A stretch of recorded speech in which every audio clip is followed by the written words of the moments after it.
Trepanation for spirits. Imagine standing in a circle while a hole is slowly bored into someone's skull, not to harm them, but to help them. No anesthesia, no surgical suite, just bone, blood, and belief. Trepanation, the act of drilling into the skull, is one of humanity's oldest medical rituals, and for thousands of years it wasn't done to remove tumors or ease swelling. It was done to release spirits. In Neolithic times, people believed that illness, madness, or even persistent sadness came from within, but not in the way we think today. They believed the body could be invaded by forces, dark ones, malevolent ones, and the only way to let them out was to open a door. So they did. Skulls with neat circular holes, some fully healed, have been unearthed all over the world. Peru, France, Russia, each one a quiet testament to a belief so strong people were willing to let their heads be pierced open to expel the unseen.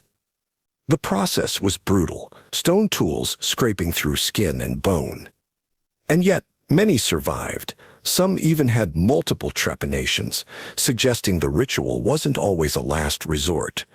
Sometimes it was repeated, sometimes it was preventative. In some cultures, it was done not to cure, but to enlighten, to open the mind, to invite visions. The line between healing and transformation was thin and sometimes invisible. Pain was part of the process, and relief wasn't just measured in survival. It was measured in peace. What's striking is that this wasn't a fringe belief. It was widespread.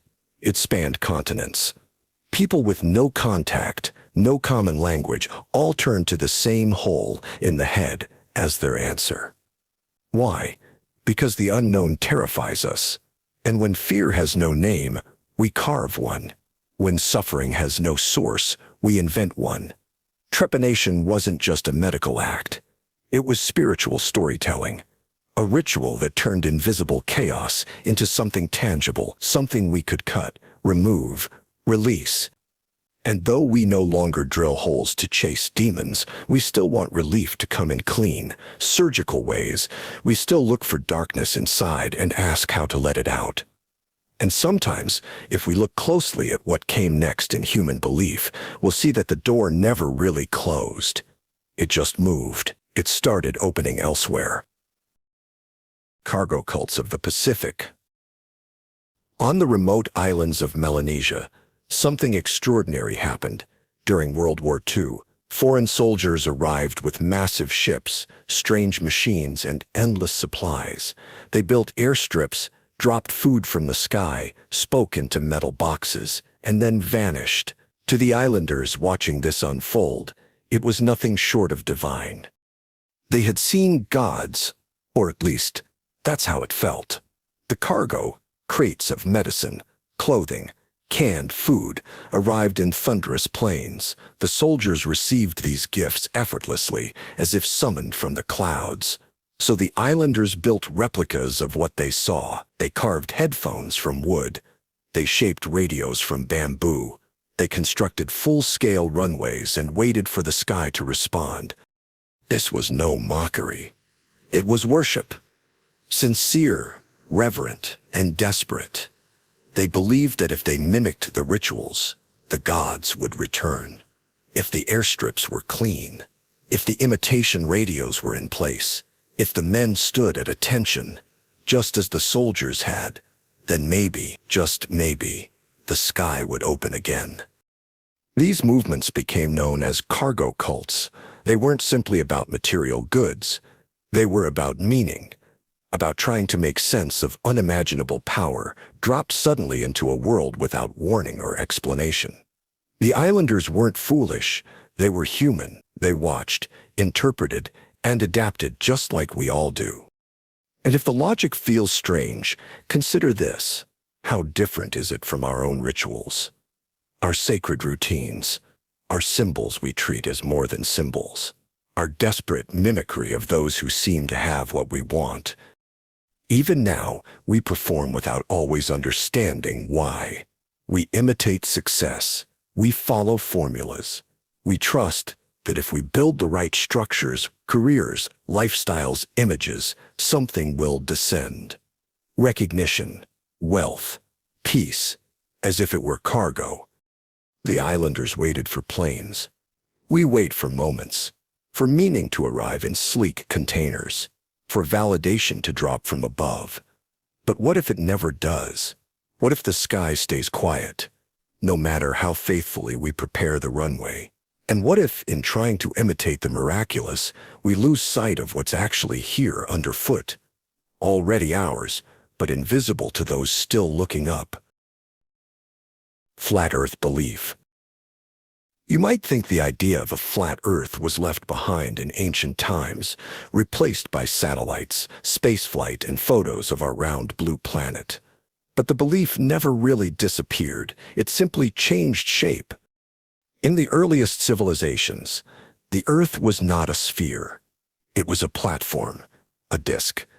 Sometimes square, sometimes round, but always flat. It floated in a vast cosmic sea. The heavens arched overhead like a dome. The underworld yawned beneath.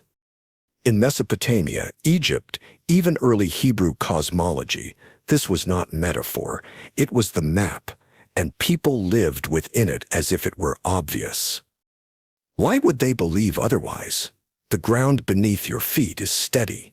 The horizon is straight. Water doesn't slide off the edges of a lake. And when you look up, the sun and moon don't orbit you. They pass above like lights suspended from a ceiling. It made sense. But long after science showed the curvature of the Earth, something lingered. In the 19th century and again in modern times, flat Earth believers re-emerged not just with skepticism, but with certainty. They held conferences, printed maps, posted videos. They questioned NASA.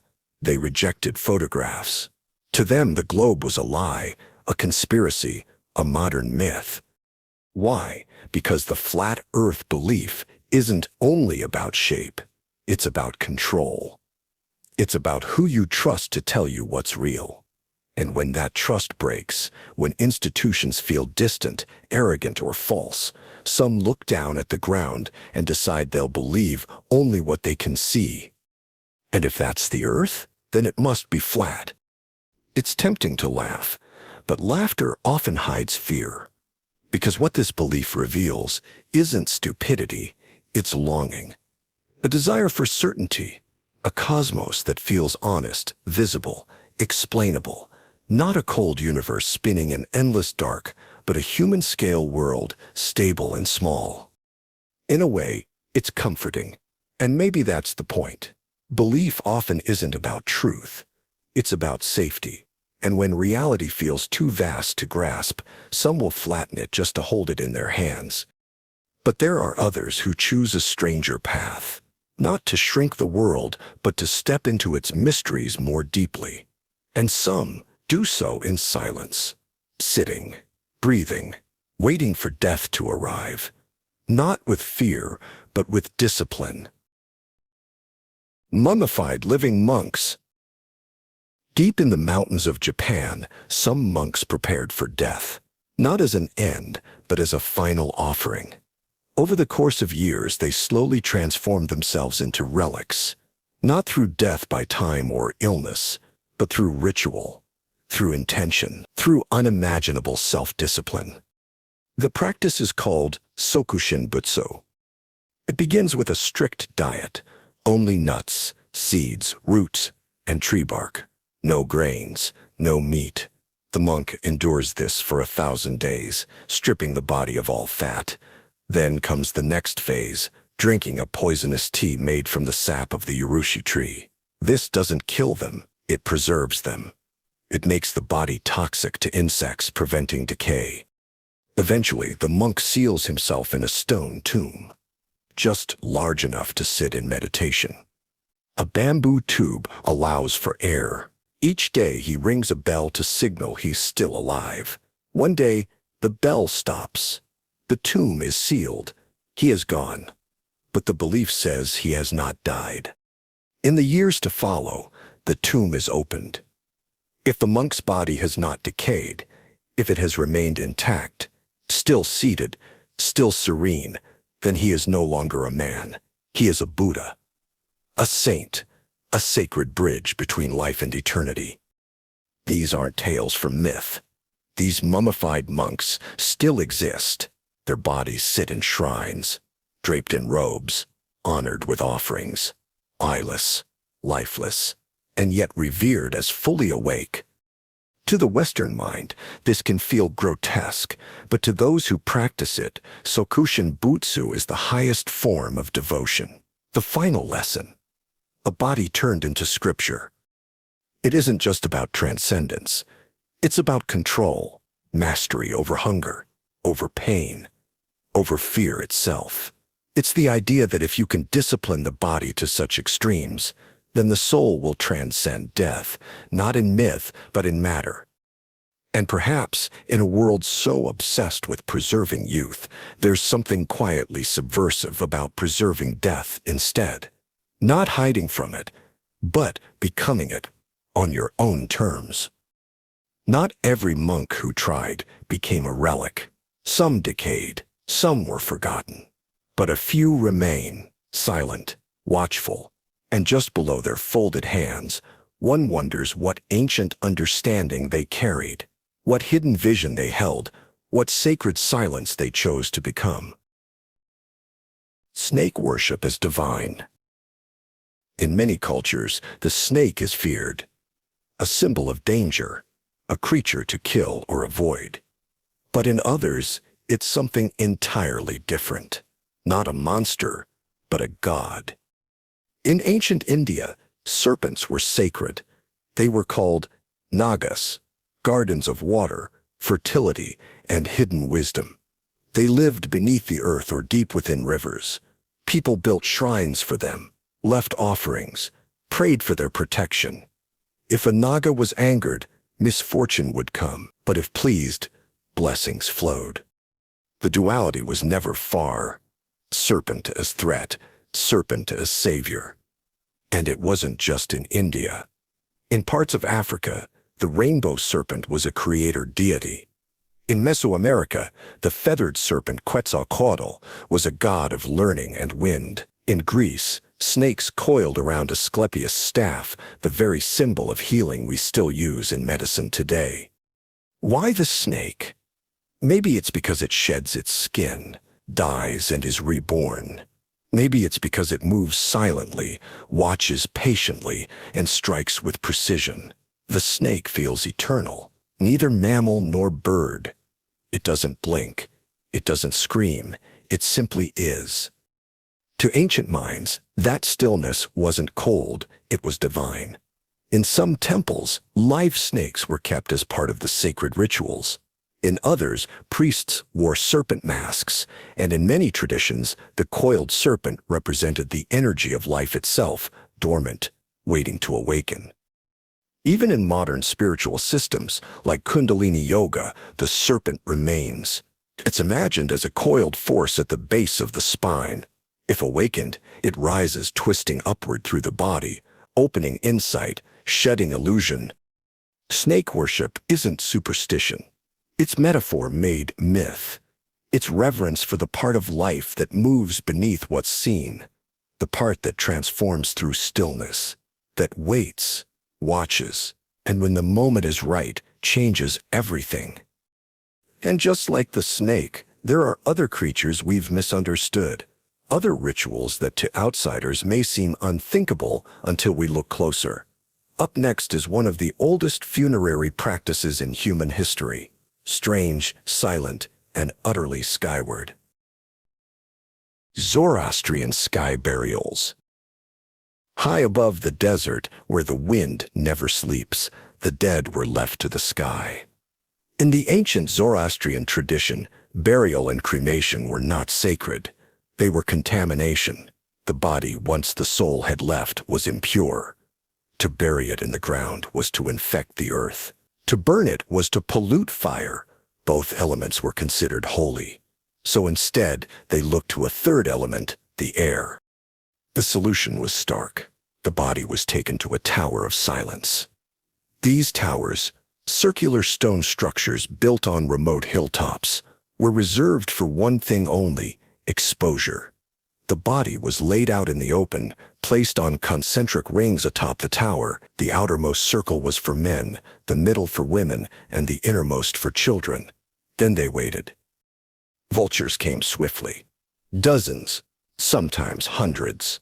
Within hours the flesh was gone, picked clean by beaks and bone. The sun did the rest. And when nothing remained but brittle bones, they were swept into the central well of the tower, where wind and time would grind them down. This was not brutality. It was purification. To outsiders, the practice seems grotesque, but to Zoroastrians, it was sacred. The body was no longer a person, it was a shell, and the sky would reclaim it. In giving the body to birds, they believed they were keeping the sacred elements intact: earth, fire, and water left untouched.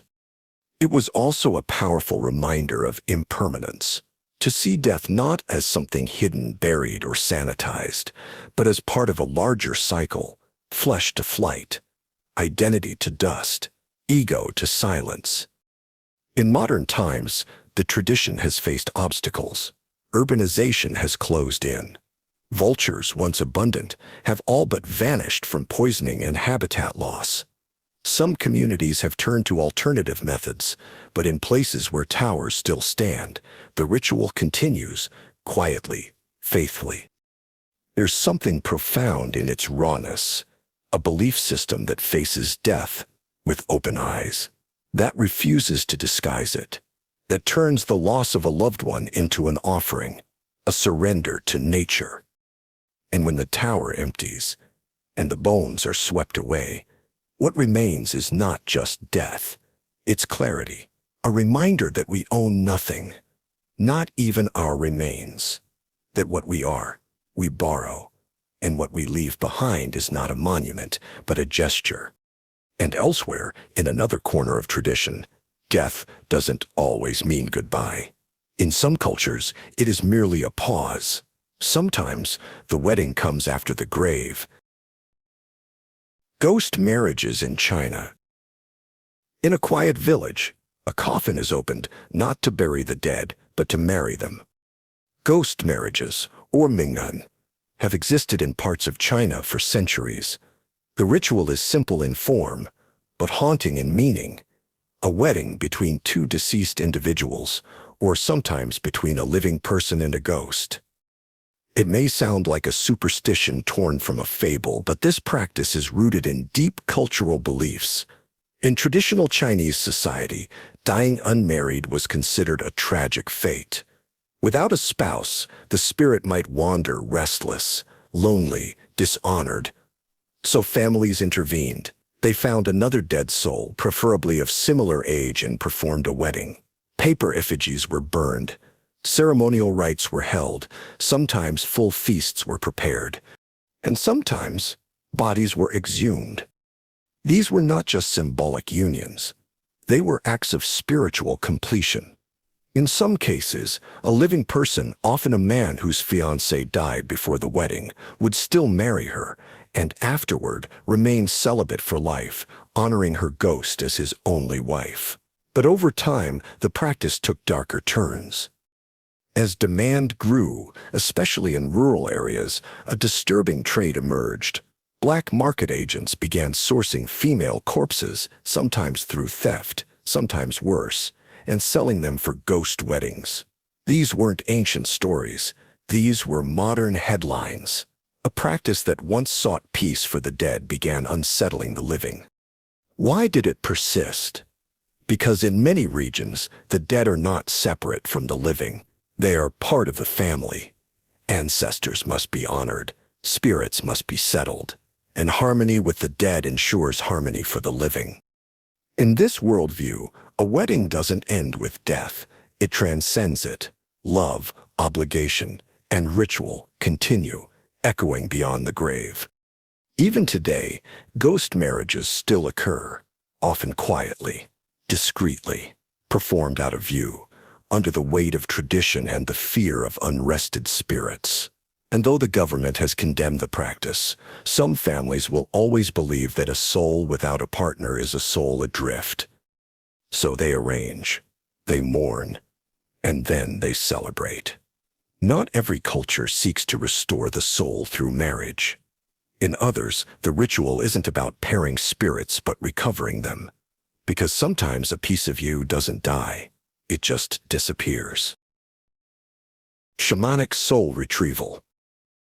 In many ancient cultures, illness wasn't just physical, it was spiritual.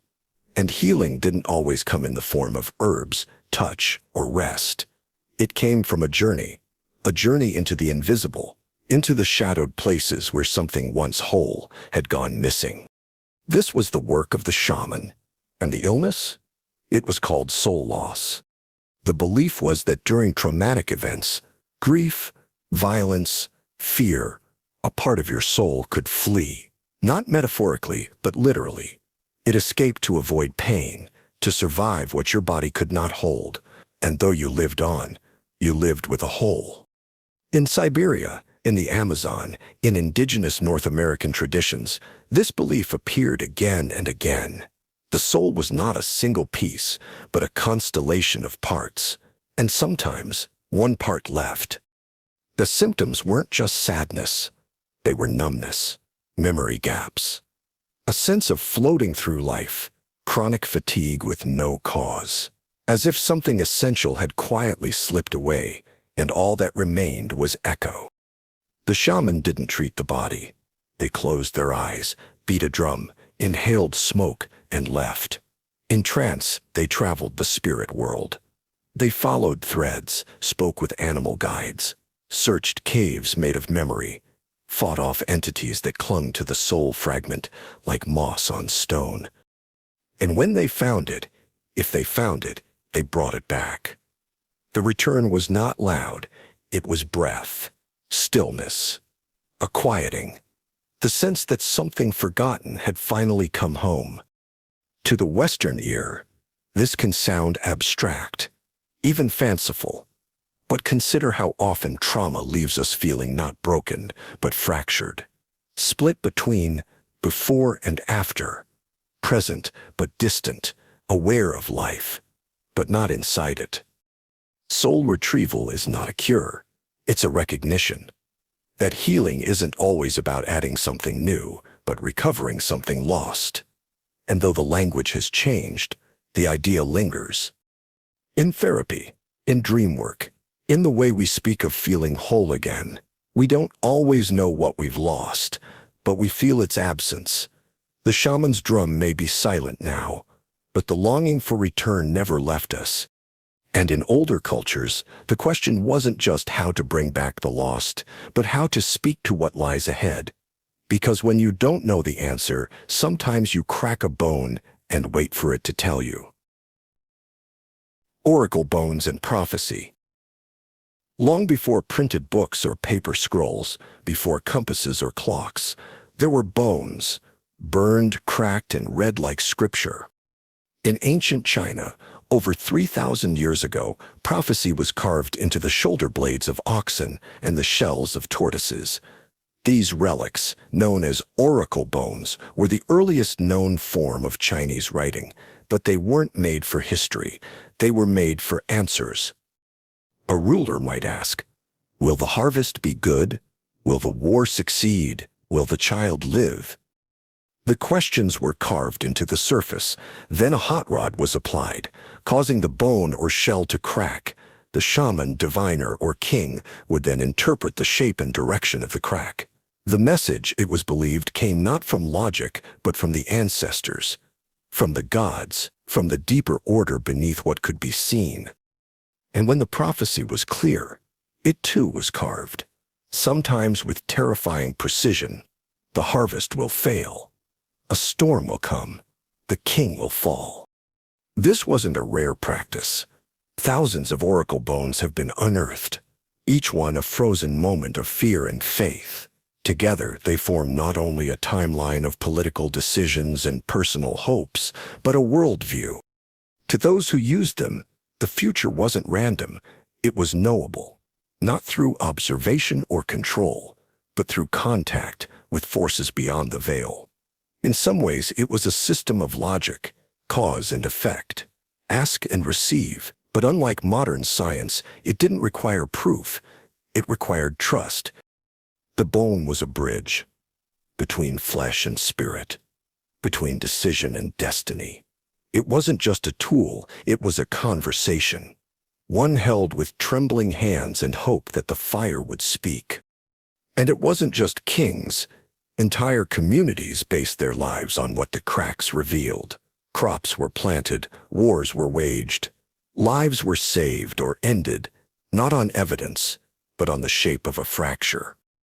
It's easy to see this as primitive, but even now we search for signs.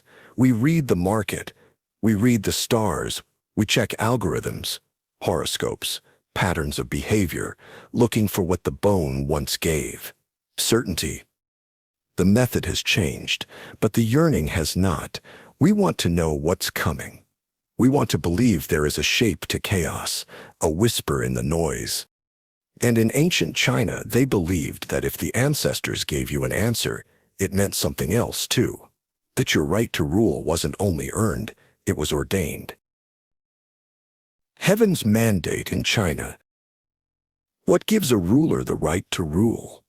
In ancient China, it wasn't divine blood or military conquest alone. It was something more elusive. Something earned, then watched, then judged from above. It was called the mandate of heaven. Unlike the divine right of kings in Europe, which claimed the ruler was chosen unconditionally by God, the mandate of heaven was conditional. Heaven gave its blessing, but it could also take it away. A good ruler, just and moral, maintained harmony. Nature would flourish. The people would prosper. But if corruption spread, if greed festered, if injustice grew thick in the palace walls, then signs would appear. Famine, earthquakes, floods, revolts. These weren't coincidences. They were verdicts. Heaven was speaking, and if its judgment was clear enough, the people could respond, not with prayer, but with rebellion. Because when the mandate was lost, the emperor was no longer sacred. He was expendable. This idea created a strange kind of political theology. It kept power sacred, but not permanent. It demanded that rulers not just be strong, but righteous. And it gave the people a hidden weapon, moral justification. Dynasties rose and fell on this belief. When natural disasters hit, whispers spread. Has heaven withdrawn its favor? Rebellions that once seemed unthinkable became holy acts. A new dynasty would rise, claiming the mandate. The cycle began again. It was a brilliant structure, self-correcting, yet cloaked in divine language. It made change feel inevitable. It made revolution feel sacred, and it blurred the line between politics and prophecy. Even today, echoes of the mandate remain, not just in Chinese history, but in the psychology of power itself. We still expect leaders to reflect something more than authority. We expect them to represent justice, balance, order, and when they don't, we look for signs. Approval ratings drop, scandals surface, the sky seems to turn. And though we may not say it aloud, a question simmers beneath the surface. Have they lost the mandate? The ancient Chinese saw heaven as an impersonal force, not a god with a face, but a principle with consequences. It didn't rage. It didn't forgive. It simply withdrew. And when it did, the fall came fast. It's a haunting idea that your right to rule is borrowed, that legitimacy is never permanent, that power watches itself erode the moment it forgets why it was given. And while heaven watched from above, others believed the fire spoke from below, not in judgment, but in whisper, in temptation, in flame. The Djinn, fire spirits. In the unseen folds of the world, where fire meets thought and shadow coils beneath silence, dwell the Djinn. According to Islamic tradition, the Djinn were created from smokeless fire, beings, neither angelic nor human, but something in between. They were made before us. They walk among us, and they watch. Always. Unlike demons in Western lore, Djinn are not purely evil. They are beings of free will, capable of mercy, rage, love, and cruelty. They live in cities, marry, bear children. They sleep and wake, they die. But their lives unfold in a layer of reality that runs parallel to our own, and sometimes the veil thins. Djinn are said to dwell in desolate places. Abandoned ruins, caves, deserts, crossroads, places where the human world frays and forgets itself. They slip into cracks of sound, into the emptiness between words. Some whisper, some imitate, some possess. Stories are countless. A man who vanished in the dunes, only to return speaking languages he never learned. A woman who wept fire. Children who played with invisible friends who knew too much. Djinn are not fantasies. In much of the Muslim world, they are woven into daily life, blamed for illness, consulted in dreams, feared when things fall out of place. There are rules. Never pour hot water into a drain without warning them. Never walk outside at dusk without whispering protection. Never insult the empty air, because you never know who listens. And if you anger one, if a djinn feels wronged, it may attach. Not in ways visible, but subtle. A mood, a string of misfortunes, a presence at the edge of sleep. The old stories speak of possession, but not always in screams. Sometimes it's a slow erosion, a dimming of will, a hunger that no longer feels like your own. The Quran itself acknowledges their existence. Some jinn believe, others rebel, some listen to prophets, others defied them. Iblis, the fallen one, the Satan in Islamic theology, was a jinn who refused to bow to Adam. His pride birthed exile, and from that exile came a legacy of whispering. Yet not all jinn are hostile. Some are curious, some simply live, some offer help though never freely. They are deal makers, traders in secrets. They always want something in return. What makes them terrifying is not what they do, it's how close they are. You may never see them, but they may see you. And if your path crosses theirs, the rules of the world no longer apply. We like to think that what we don't see can't touch us. That fire stays in the flame, that spirits stay in stories. But when the lights dim and your mind drifts, something ancient may drift with you. And sometimes, when you're halfway between waking and sleep, they don't just watch, they sit. Sleep paralysis demons. You wake up, but you can't move. Your eyes flutter open. The room is familiar, dimly lit by the streetlight outside. But something is wrong. You try to shift your body, and nothing happens. Your limbs are frozen. Your breath shortens. Then, you sense it, the weight. A pressure on your chest, a presence in the corner. Watching. Moving closer. You're not alone. This is sleep paralysis, a well-documented neurological phenomenon. The brain wakes before the body. The muscles remain locked in REM sleep cycle. It's the body's natural paralysis, meant to keep you from acting out your dreams. But the dream hasn't ended. It lingers, bleeds through, and what appears in those moments has haunted humans for centuries. Every culture has a name for it. In Japan, it's kanashibari. In Newfoundland, it's the old hag. In Nigeria, the devil on your back. In Brazil, pisadera, a crone who tramples the chest of those who sleep belly up after a heavy meal. In medieval Europe, it was called nightmare, from Mara, a demonic entity that suffocates the sleeping. Later, the word would evolve, but the shape remained. A shadow in the doorway, a figure at the foot of the bed. Something that should not exist, yet does. Some see red eyes.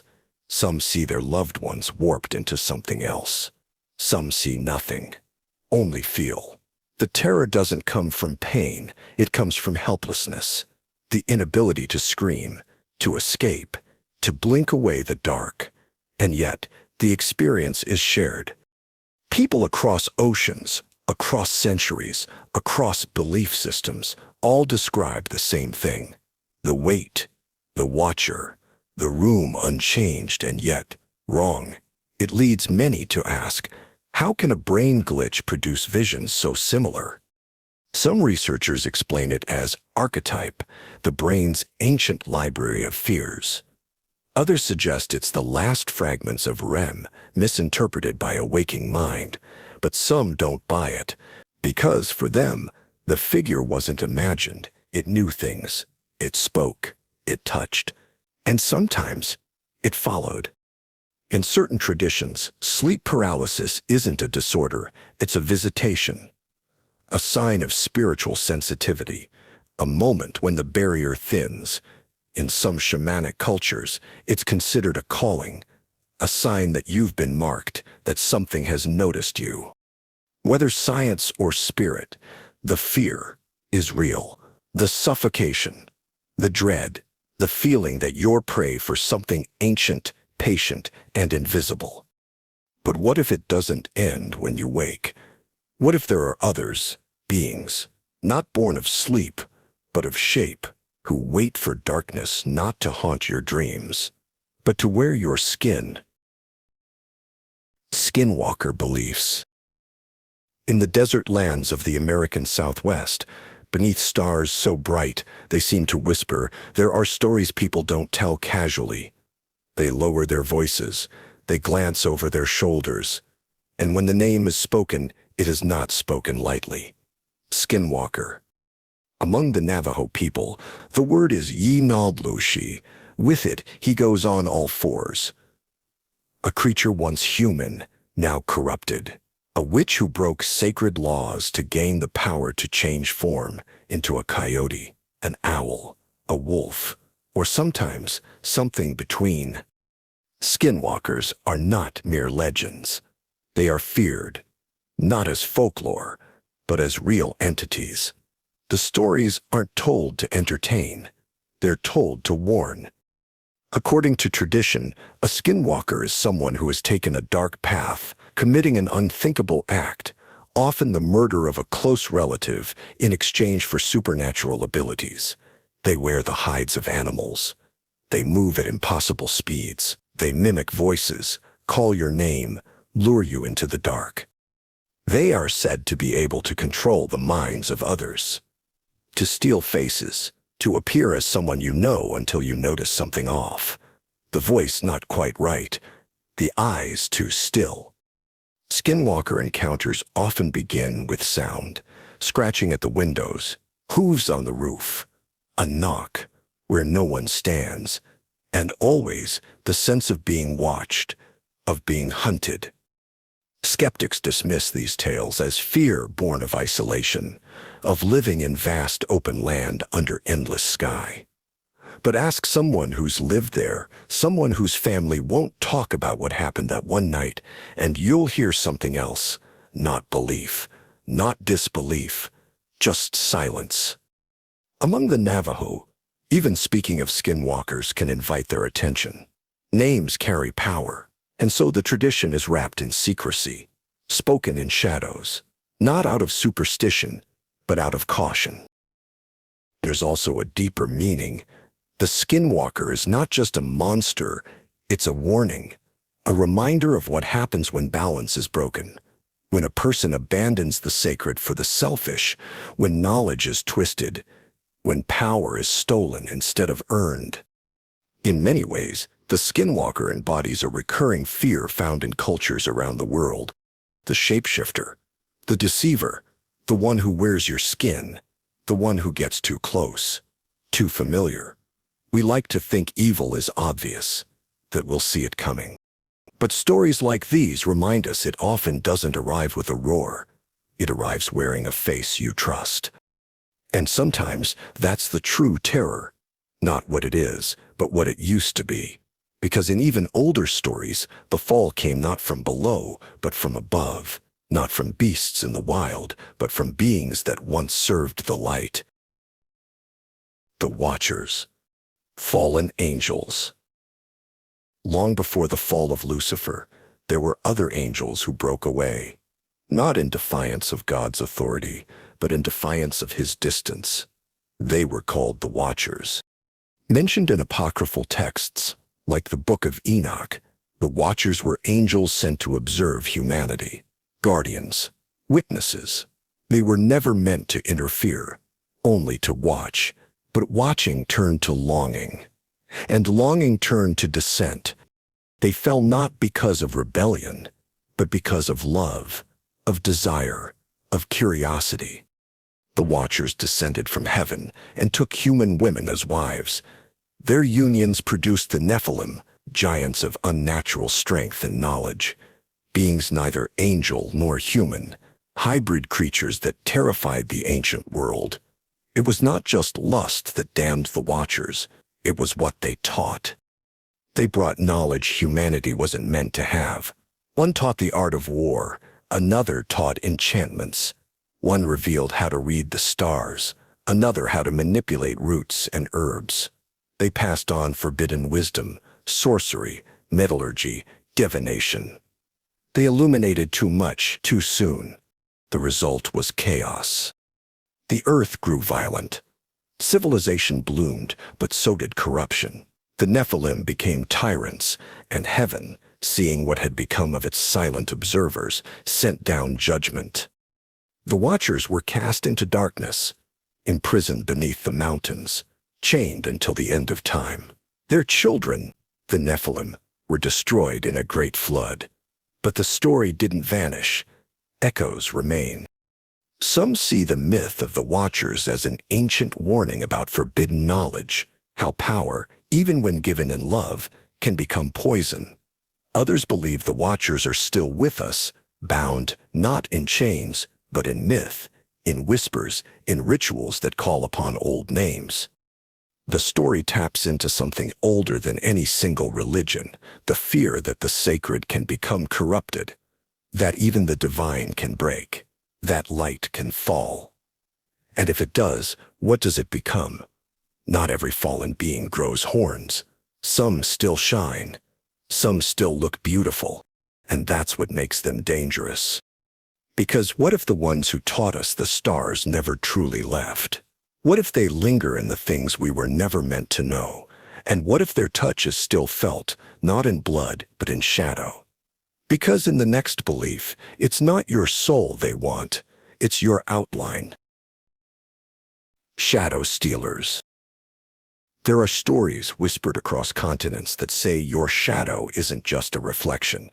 It's a tether, a silent twin, a thread tying your spirit to the world of the living. And if something steals it, something takes more than just your outline. In parts of Africa, especially among the Zande people, there is a belief that witchcraft can be performed by capturing a person's shadow.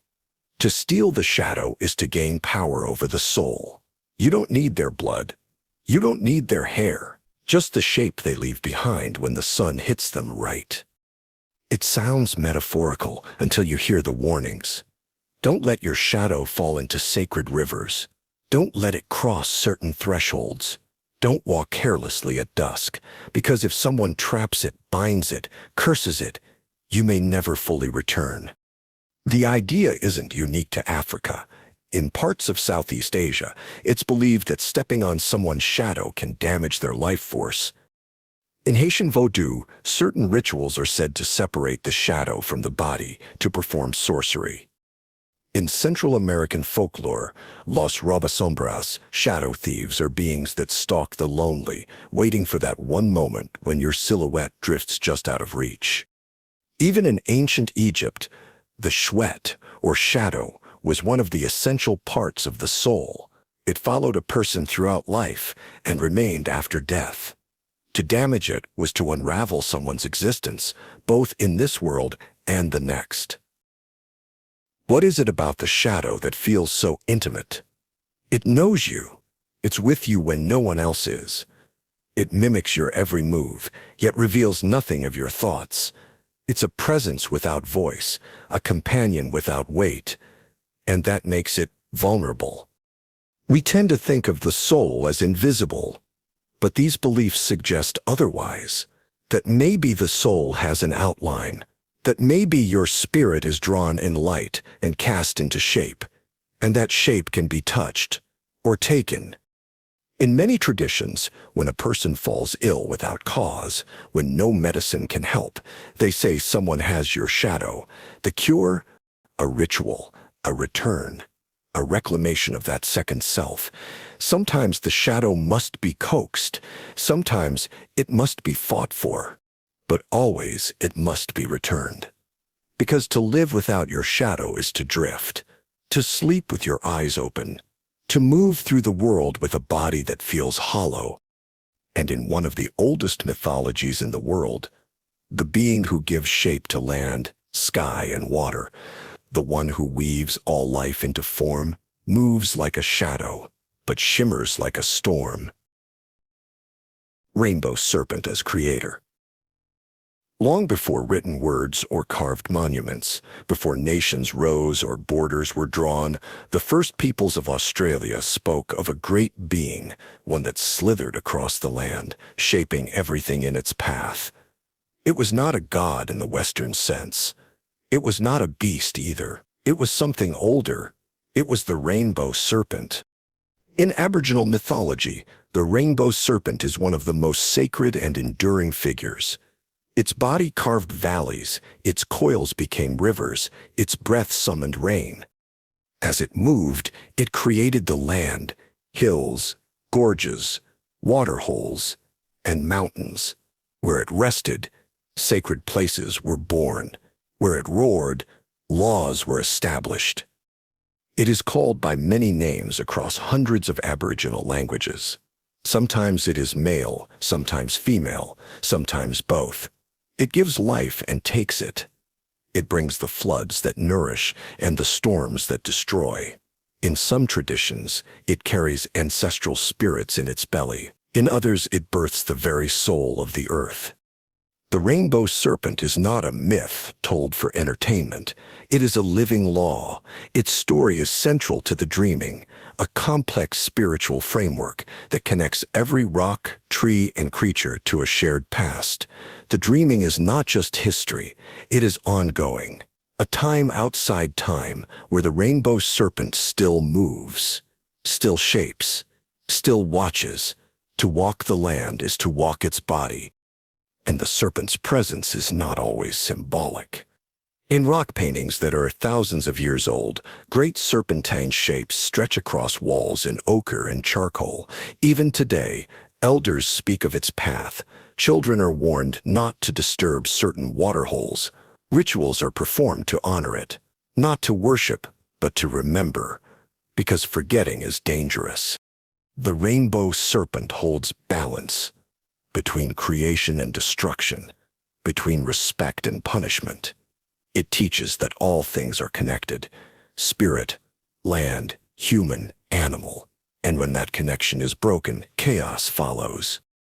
This belief isn't naive, it's profound. In a world that increasingly sees nature as a resource, the rainbow serpent reminds us it is relation, it is elder, it is alive. And though it may not speak, it listens. For those who have never heard of it, the rainbow serpent may seem like just another myth, but for those who know the land, it is the breath beneath the soil, the memory beneath the water, the warning in the wind. And in other traditions far from Australia, something else stirs the wind, something not born of water or sky, but of emptiness, of hunger, something that never stops wanting. Hungry ghosts. Imagine dying, but not moving on. Imagine a soul so consumed by craving that even death can't silence its hunger.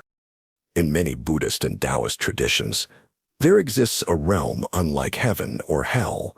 It's called the world of the hungry ghosts. And the beings who dwell there are not evil, but empty. They are the Preta in Sanskrit, the Egwei in Chinese. They were once human, but their lives were filled with greed, envy, or obsessive attachment. So when they died, their desires didn't die with them.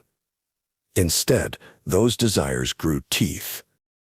Hungry ghosts are often depicted with swollen bellies and needle-thin necks, mouths too small to eat, throats too narrow to swallow. Some are said to vomit fire if they try to consume food. Others can only eat filth or decay. The more they crave, the more they suffer. But the punishment isn't imposed, it's inherent. Their suffering is their craving. And they don't just live in another dimension. In some beliefs, they walk beside us, invisible, lingering in places of sorrow, drawn to offerings, smells, and emotions. They follow families. They haunt homes. Not out of malice, but need. This is why, during festivals like the Ghost Month in parts of East Asia, people leave food on doorsteps. They burn incense. They light lanterns to guide spirits home. The rituals aren't superstition. They're compassion, a way of feeding what can't be fed. But hungry ghosts are more than myth. They are mirrors. They show us what becomes of desire unbound, of longing that never learns to let go.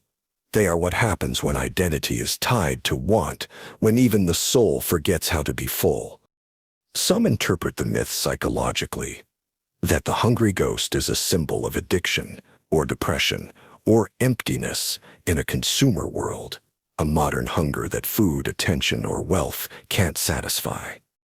Because we've all felt it, that gnawing at the edge of thought, that belief that something's missing, that if we just had one more thing, one more like, one more win, then we'd finally be complete.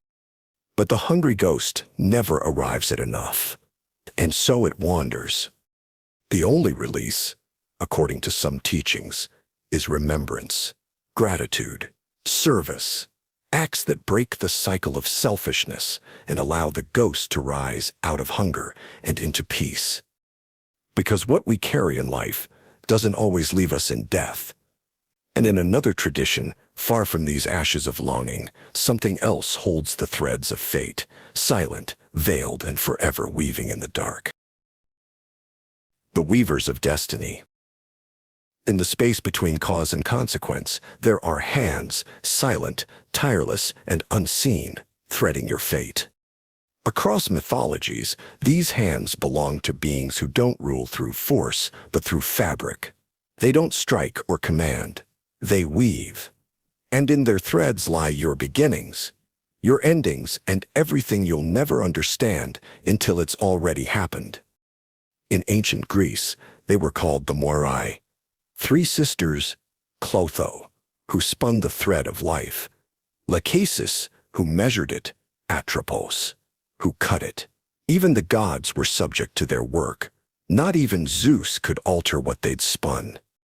In Norse mythology, the Norns carved fate into the bark of Yggdrasil, the world tree. Three figures again, seated at the roots of all reality, writing the past, present, and future in runes that bled into every living thing. In Vedic belief, goddesses like Rita and Lakshmi presided over cosmic order.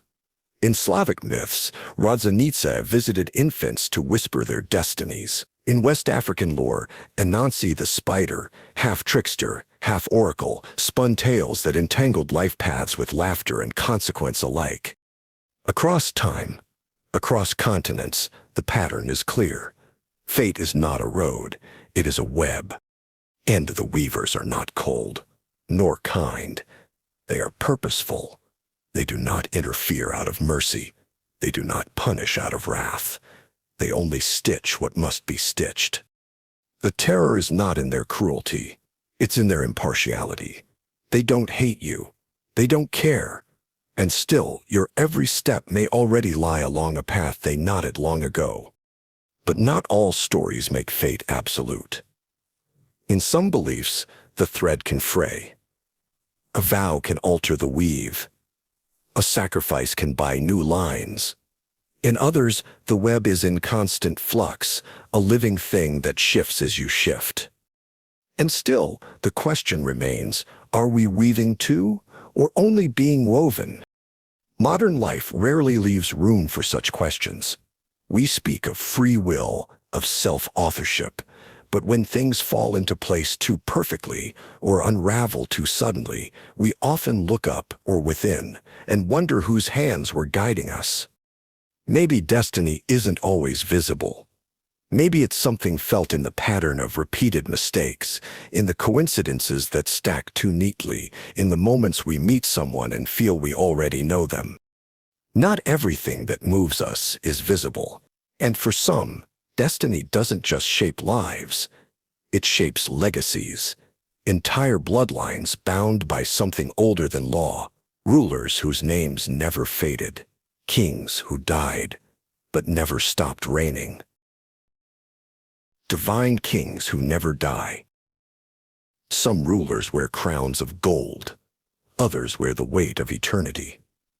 In ancient traditions, kings were not merely political figures, they were vessels, chosen not just by bloodlines or battles, but by the cosmos itself.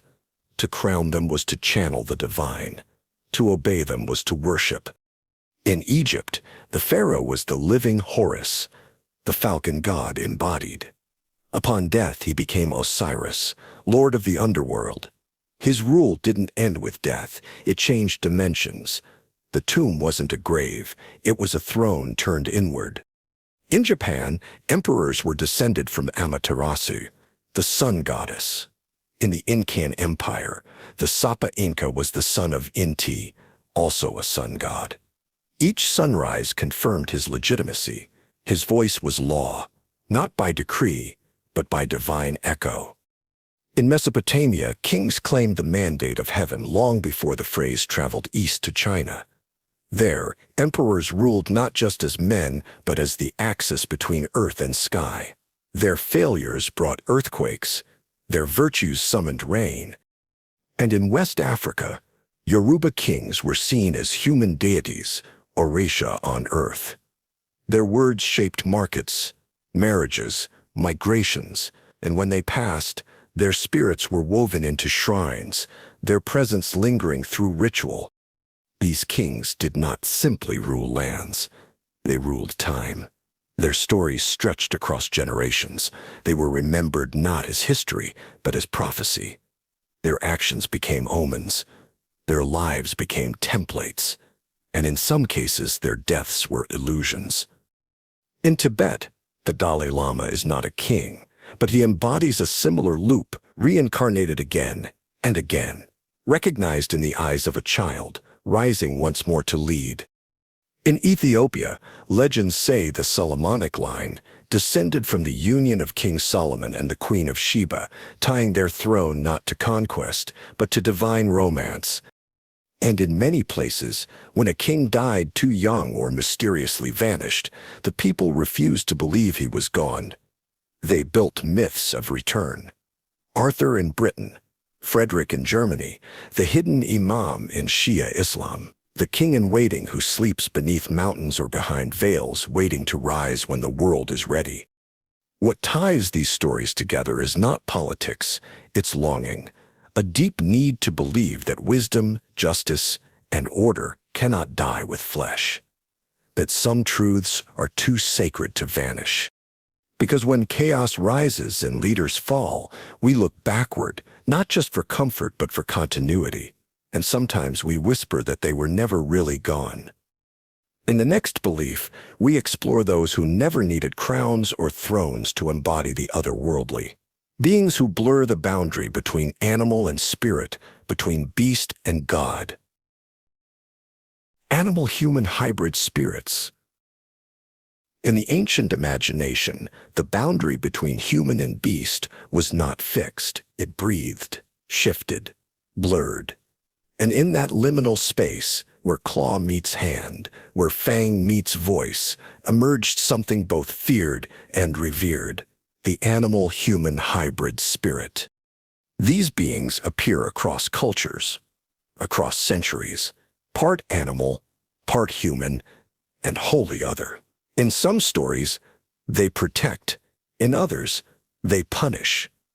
Always, they remind us of what lies beneath the skin. In indigenous North American traditions, there are shapeshifters who take the form of wolves, bears, or birds, spiritual beings tied to land, ancestry, and ritual. Sometimes they are tricksters. Sometimes they are guides. Sometimes they are your own ancestor wearing a different face. In ancient Egypt, gods walked the earth with human bodies and animal heads. Anubis, the jackal-headed guide to the afterlife. Horus, the falcon-eyed protector. These weren't costumes. They were essence, made visible, flesh blended with the power of the symbolic. In Hinduism, gods like Ganesha, with the head of an elephant, and Narasimha, half man, half lion, represent divine intervention. The animal aspects aren't decoration. They are archetypes. Courage, wisdom, memory, strength, made into flesh. Even in Greek mythology, the Minotaur, centaurs, and satyrs blur human civility with instinct, rage, or lust. In Chinese tradition, the Huli Jing, fox spirits can appear as alluring women or mischievous animals, revealing the shifting nature of identity and desire. But not all hybrid spirits are divine. Some are cautionary. The werewolf, the skinwalker, the tiger man of Malaysian folklore. These creatures embody the fear that something wild lives inside us, something that might one day emerge. In dreams, animal-human hybrids are said to symbolize inner conflict. The rational versus the instinctual, the social self versus the primal urge. You are speaking, but you are snarling. You are praying, but you are hunting. Modern psychology might call them projections, manifestations of repressed emotion or fractured identity. But ancient traditions see them differently. They are not symptoms. They are truths we've tried to forget. In shamanic journeys, merging with animal forms was not hallucination. It was revelation. To see yourself with wings or claws was to remember what you are beneath the mask of language. And sometimes, what you saw was too honest to bear. Because to see the beast in yourself is to admit that civilization is a skin, thin, temporary, easily torn.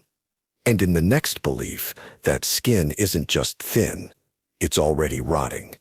Not metaphorically, not spiritually, but to those who suffer it, quite literally. The Cotard Delusion, Walking Dead Syndrome. Imagine waking up one morning and being absolutely certain of something unshakable, unexplainable, and terrifying, that you are dead. Not dying, not metaphorically broken, but truly, irrevocably dead. Your heart is still beating, your breath still warm, but you no longer believe your organs are functioning. You may even believe your blood has vanished, your insides have rotted, or that your soul has already left your body. This is the Cotard Delusion, named after the 19th century French neurologist Jules Cotard, who described patients convinced they were corpses. Some believed they had no brain. Others said they had been damned. A few insisted they could no longer die because they were already gone. In its most severe form, the Cotard delusion severs identity from biology. It turns the body into a haunted house. Your limbs move, but they feel like puppets. Your voice echoes back, strange and detached. Mirrors reflect a stranger. Hunger disappears. Pleasure dissolves.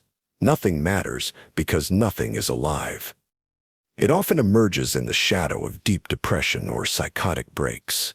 Neurologically, it's been linked to damage in the parietal and frontal lobes, regions responsible for integrating emotional and physical awareness. But knowing the biology doesn't lessen the horror.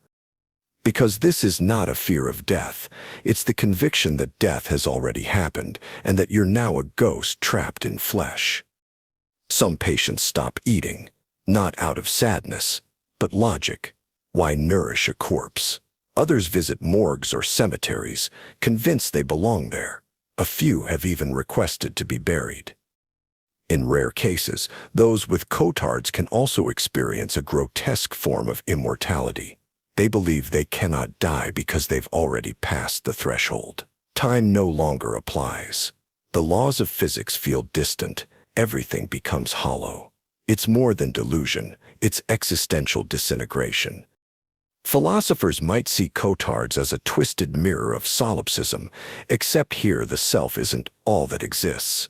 The self is what no longer does. In this mindset, even nihilism feels too full.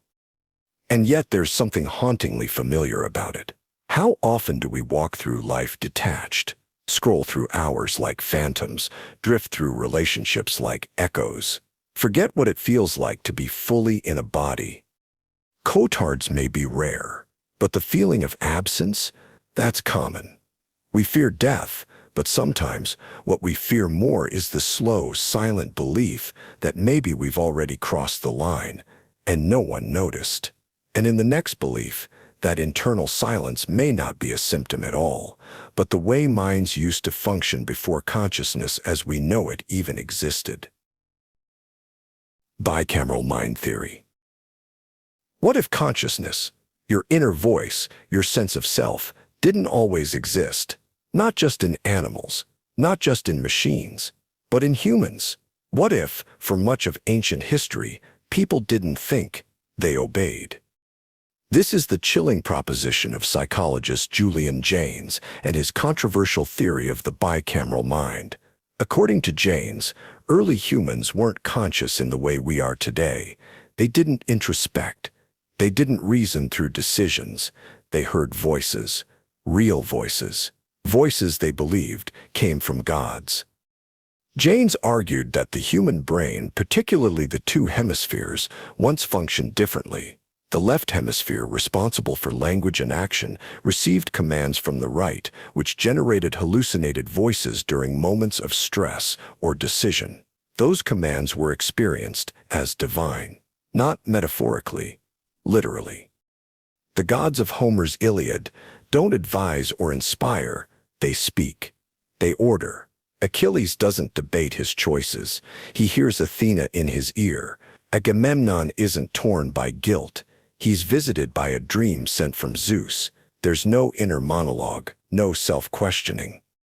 Jaynes believed that this internal guidance system was once the norm, that the temples of old weren't places of worship.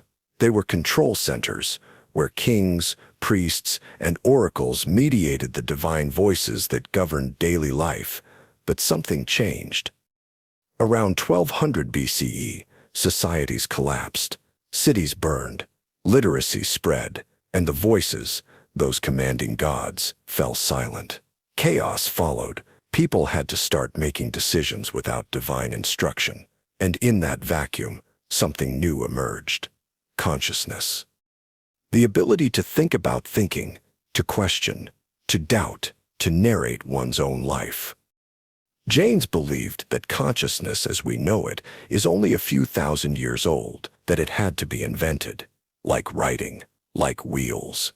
A cultural evolution, not a biological one. Modern neuroscience doesn't fully support Jaynes' theory, but it hasn't entirely dismissed it either. Brain scans show that auditory hallucinations in schizophrenia or religious experiences activate similar pathways to those proposed in bicameral processing. And in moments of extreme stress or trauma, even today, people sometimes hear voices, feel commanded, act without reflection, as if the mind, under pressure, reverts to an older model. It begs a terrifying question. What if your sense of self is not a truth, but a habit? What if the gods never disappeared? They just moved inside. And in the next belief, you may find that the world around you has already shifted just slightly, enough to notice, enough to wonder, enough to make you question whether history happened the way you remember it at all. Mandela Effect.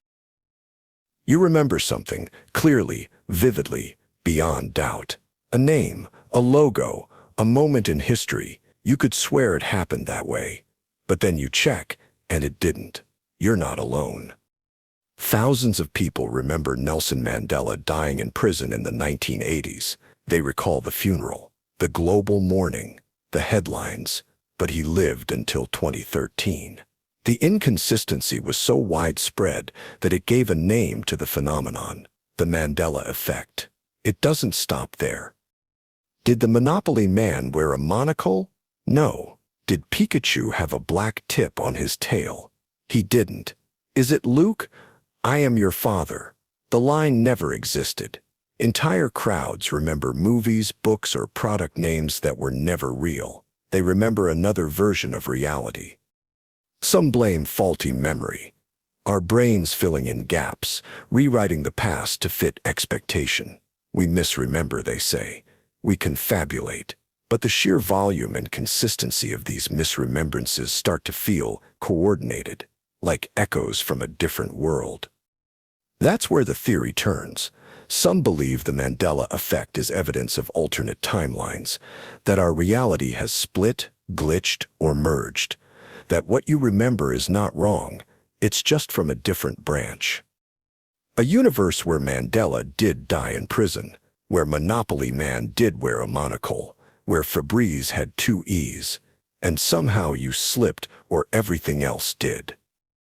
Others tie it to simulation theory. If we live in a simulated reality, these inconsistencies could be side effects of code rewrites, patches made to our environment without fully wiping old files, like residual fragments of a past version bleeding through. Some go further. They suggest these shifts are intentional, that someone or something is editing reality, not memory, reality itself, one detail at a time. The strangest part? Once you see one, you start seeing more. You begin to question not just facts, but anchors, things you were sure of. And when enough of them change, the world itself begins to feel unstable, like the ground beneath your life is made of fog. You double-check. You ask others. And sometimes they remember it your way. Sometimes they don't. And you're left wondering which of you is real. The Mandela Effect isn't about trivia. It's about trust. In memory. In consensus. In the fabric of your life. Because if this many people can remember something that never happened, what else might we believe? Together, that was never real. And in the next belief, you might not be the one who changed timelines. Someone else might have taken your place. Walk-in soul theory.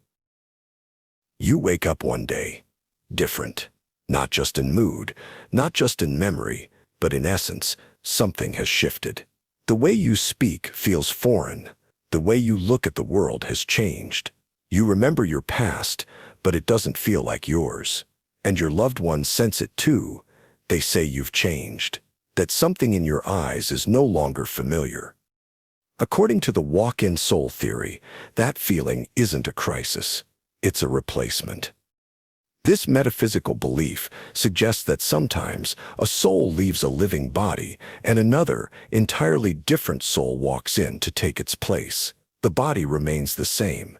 The memories may linger, but the driver behind the eyes has changed. It's not possession. It's not reincarnation. It's a cosmic agreement. The original soul, perhaps burdened or finished with its path, departs, and a new soul, eager to fulfill a mission, enters an already grown body to skip the pains of childhood and accelerate its work in the world. This isn't a fringe belief. It appears in multiple spiritual and esoteric traditions. Some New Age teachings describe walk-ins as advanced souls, entering during moments of trauma, illness, or near death, when the body is vulnerable and the departing soul is ready to surrender. Shamans have spoken of this as a sacred exchange, a trade negotiated on a spiritual plane beyond our comprehension. The signs? Sudden personality shifts, a radical change in beliefs or values. Skills that seemingly appear overnight, a powerful sense of purpose that emerges from nowhere, and often a strange emotional distance from one's former life. Friends notice it first, then family, then the person themselves begins to wonder, why do I no longer grieve the things that used to shatter me? Why do my desires feel borrowed? Why does the face in the mirror look like me, but not quite? Skeptics call it a coping mechanism, an elaborate story the mind tells to escape pain, to justify personal reinvention. But even if that's true, what does it mean when the story becomes indistinguishable from reality? Some believe walk-ins are here to shift the world, that they arrive during times of great change to influence culture, science, or spirituality. They don't remember where they came from, but they know why they're here. And sometimes they struggle, because being in a borrowed body isn't easy. The past clings, the memories echo, and not everyone around them is ready to let go of the person who left. Whether metaphor or metaphysics, the walk-in theory forces a deeper question. Are you the same person you were 5 years ago? 10? Or did someone or something else take over when you weren't looking? And in the next belief, what stares back at you might not be your past self or any self at all. It might be a trap, a reflection waiting to take more than just your image. Mirrors that steal the soul. You've seen it in stories, maybe even whispered it as a warning to a child. Don't stare into the mirror too long. Don't look at it in the dark. Don't say your name 3 times. But beneath the folklore lies something older, deeper, and more chilling, an ancient belief that mirrors don't just reflect you, they consume you. In countless cultures across time, mirrors have been viewed not as neutral objects, but as portals, thresholds, traps. To look into a mirror in some traditions is to invite something unseen to look back, and if you're not careful, to take something from you. In Slavic superstition, mirrors are covered when someone dies, not out of grief, but out of protection. The soul of the dead, it's believed, might become trapped in the glass, unable to move on. In some Chinese traditions, mirrors are removed from the room where the deceased lies, so their departing soul doesn't get confused or lured into the reflection. In parts of Africa, it's said that mirrors can harbor spirits, that the longer you gaze, the more of yourself you leave behind. In Victorian England, mirrors were veiled during mourning for fear that the soul of the grieving or the ghost of the gone might slip inside. And in shamanic lore across continents, mirrors are sometimes seen not as tools for vanity, but for vision, to scry, to summon, to cross. But always, the practitioner must be careful, because not everything that enters the mirror leaves. The fear isn't just that mirrors reveal too much. It's that they might not stop at reflecting, they might remember. Modern science explains mirror fear as a trick of the brain. Staring at your reflection for too long, especially in low light, can cause facial features to warp, expressions to shift, and hallucinations to appear. It's called the strange face illusion, a misfiring in facial recognition circuitry. But the experience is deeply personal, almost spiritual. People report their reflections smiling when they are not, blinking out of sync, or suddenly feeling as though something else is watching through their own eyes. Children are often the first to sense it. You don't have to teach them to feel uneasy around a mirror in the dark. They just know. In some legends, a mirror steals the soul if it's broken. In others, it steals only a fragment each time you look until you are hollowed, piece by piece. And when you've given enough of yourself away, the mirror might show you what's left, or worse, who took your place. Because not every reflection is a copy. Some are invitations. And in the next belief, the soul doesn't just get stolen, it comes back as something small, fragile, and easily stepped on without a second thought. Reincarnation into insects. What if you came back, but not as a person, not as a noble warrior, not as a lover or artist, but as something small, something crawling, something crushed without a second thought? In many belief systems, reincarnation is a wheel, a cycle. Life, death, rebirth, round and round until the soul is purified or punished. But not all reincarnations are human. Some are humiliating, some are horrifying. In Hindu and Buddhist cosmologies, being reborn as an insect is not just possible, it's a warning. A soul burdened with ignorance, selfishness, or violence might descend the ladder of rebirth, from human to animal, from animal to insect. a fly buzzing in filth, a worm writhing in dirt, a mosquito that dies with a slap. In the Jain tradition, even the smallest organisms are sacred. Killing a bug is a karmic act, because that bug may once have been a king, a mother, a monk, and your soul could just as easily follow the same downward spiral. But the belief isn't limited to the East. In parts of West Africa, it's believed that spirits sometimes return as insects to visit the living. A particular moth that appears after a death, a cricket that lingers in the room where someone grieves. To swat it is to silence a message. In Celtic folklore, butterflies were seen as souls in transit. In Mexico, the mariposa, monarch butterfly, was once thought to carry the spirits of the dead, returning each year in a soft, rustling swarm, beautiful, brief, and easily blown away. The unsettling part isn't the transformation, it's the fragility. To believe you could come back as a beetle is to confront how thin the thread of selfhood truly is, how quickly it can be snapped, how silent your next form might be. And yet for some, it's comforting. That nothing is wasted, that even a gnat has memory, that a dying whisper might flutter back one day with wings or feelers, landing unseen on a windowsill. But for others, the idea is unbearable.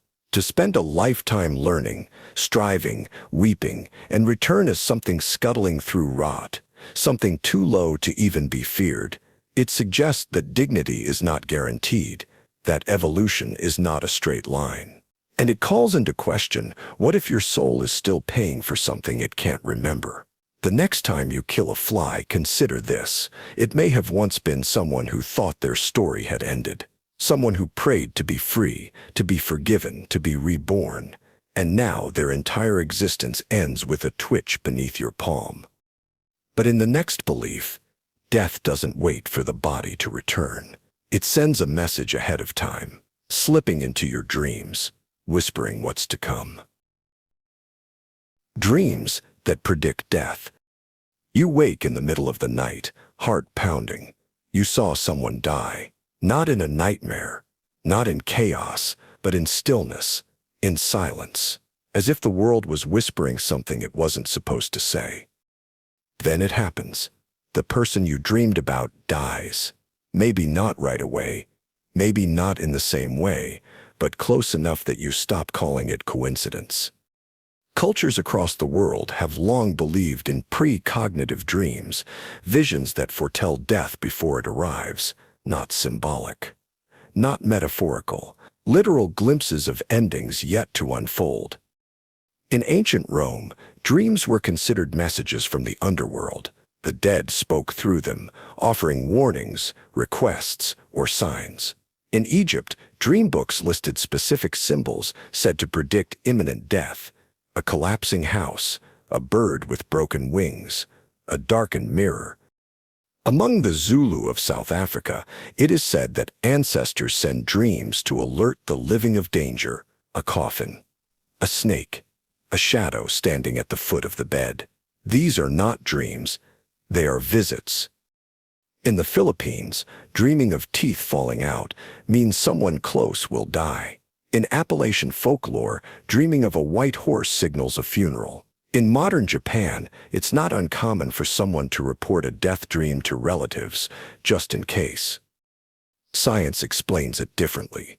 We're sensitive to signs, subtle behaviors, declining health, changes in tone, and the subconscious pieces these together into narrative form while we sleep. It's not prophecy, it's pattern recognition. But sometimes, there is no pattern. A child dreams of a plane crash, and the next day, a distant cousin dies in one. A woman sees her father wave goodbye in a dream, only to find out he passed in the night. A man hears a knock, opens a dream door, and sees no one. In the morning, he learns his best friend died at that very hour. The rational mind scrambles to explain it. Coincidence, probability, retroactive framing. But the emotional weight is undeniable. It feels like something was known before it was possible to know. Some believe that death has a gravitational pull, not just on the body, but on the fabric of time. that the moment of passing sends a ripple backward, that our dreams are sensitive not just to what's coming, but to what's already begun. Others think it's the dying themselves who send the signal, that in their final moments they reach across that thinning veil to say goodbye, not with words, with presence, with image, with the kind of silence only dreams can hold. And the most haunting thought of all? That you won't know which dreams are true until it's too late, until the message becomes memory, until the image becomes absence. Because in the next belief, it's not dreams that are feared, but hands, specifically the wrong one. Fear of left-handedness.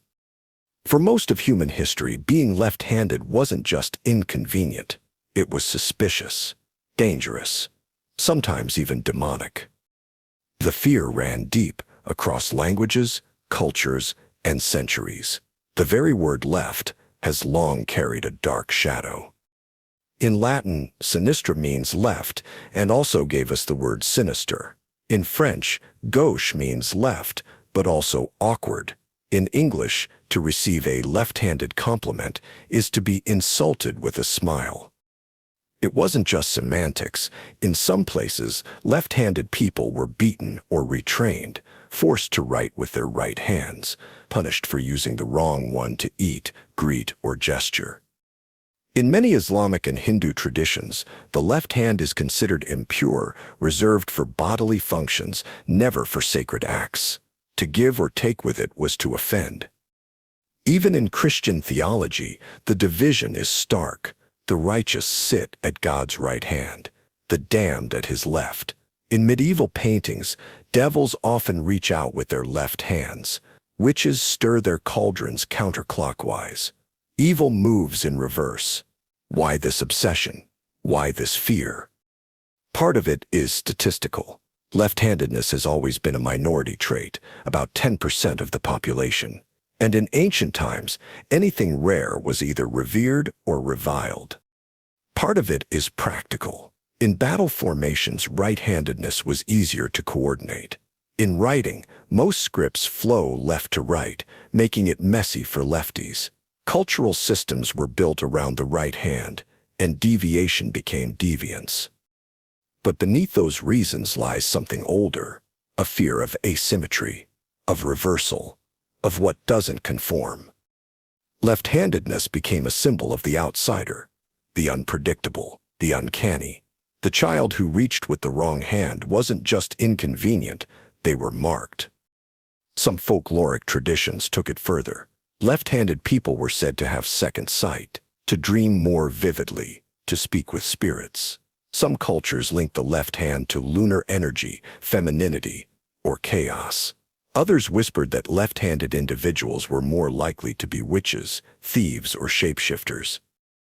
Even in modern times, the bias lingers. Desks, tools, musical instruments, built for the right. Left-handedness still correlates in popular lore with creativity, rebellion, even genius, but also madness, criminality, and possession.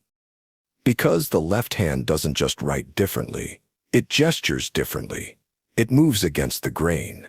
It reminds us that the body is not symmetrical, that not all humans are mirrored copies, and that what we fear most often begins with what we don't understand.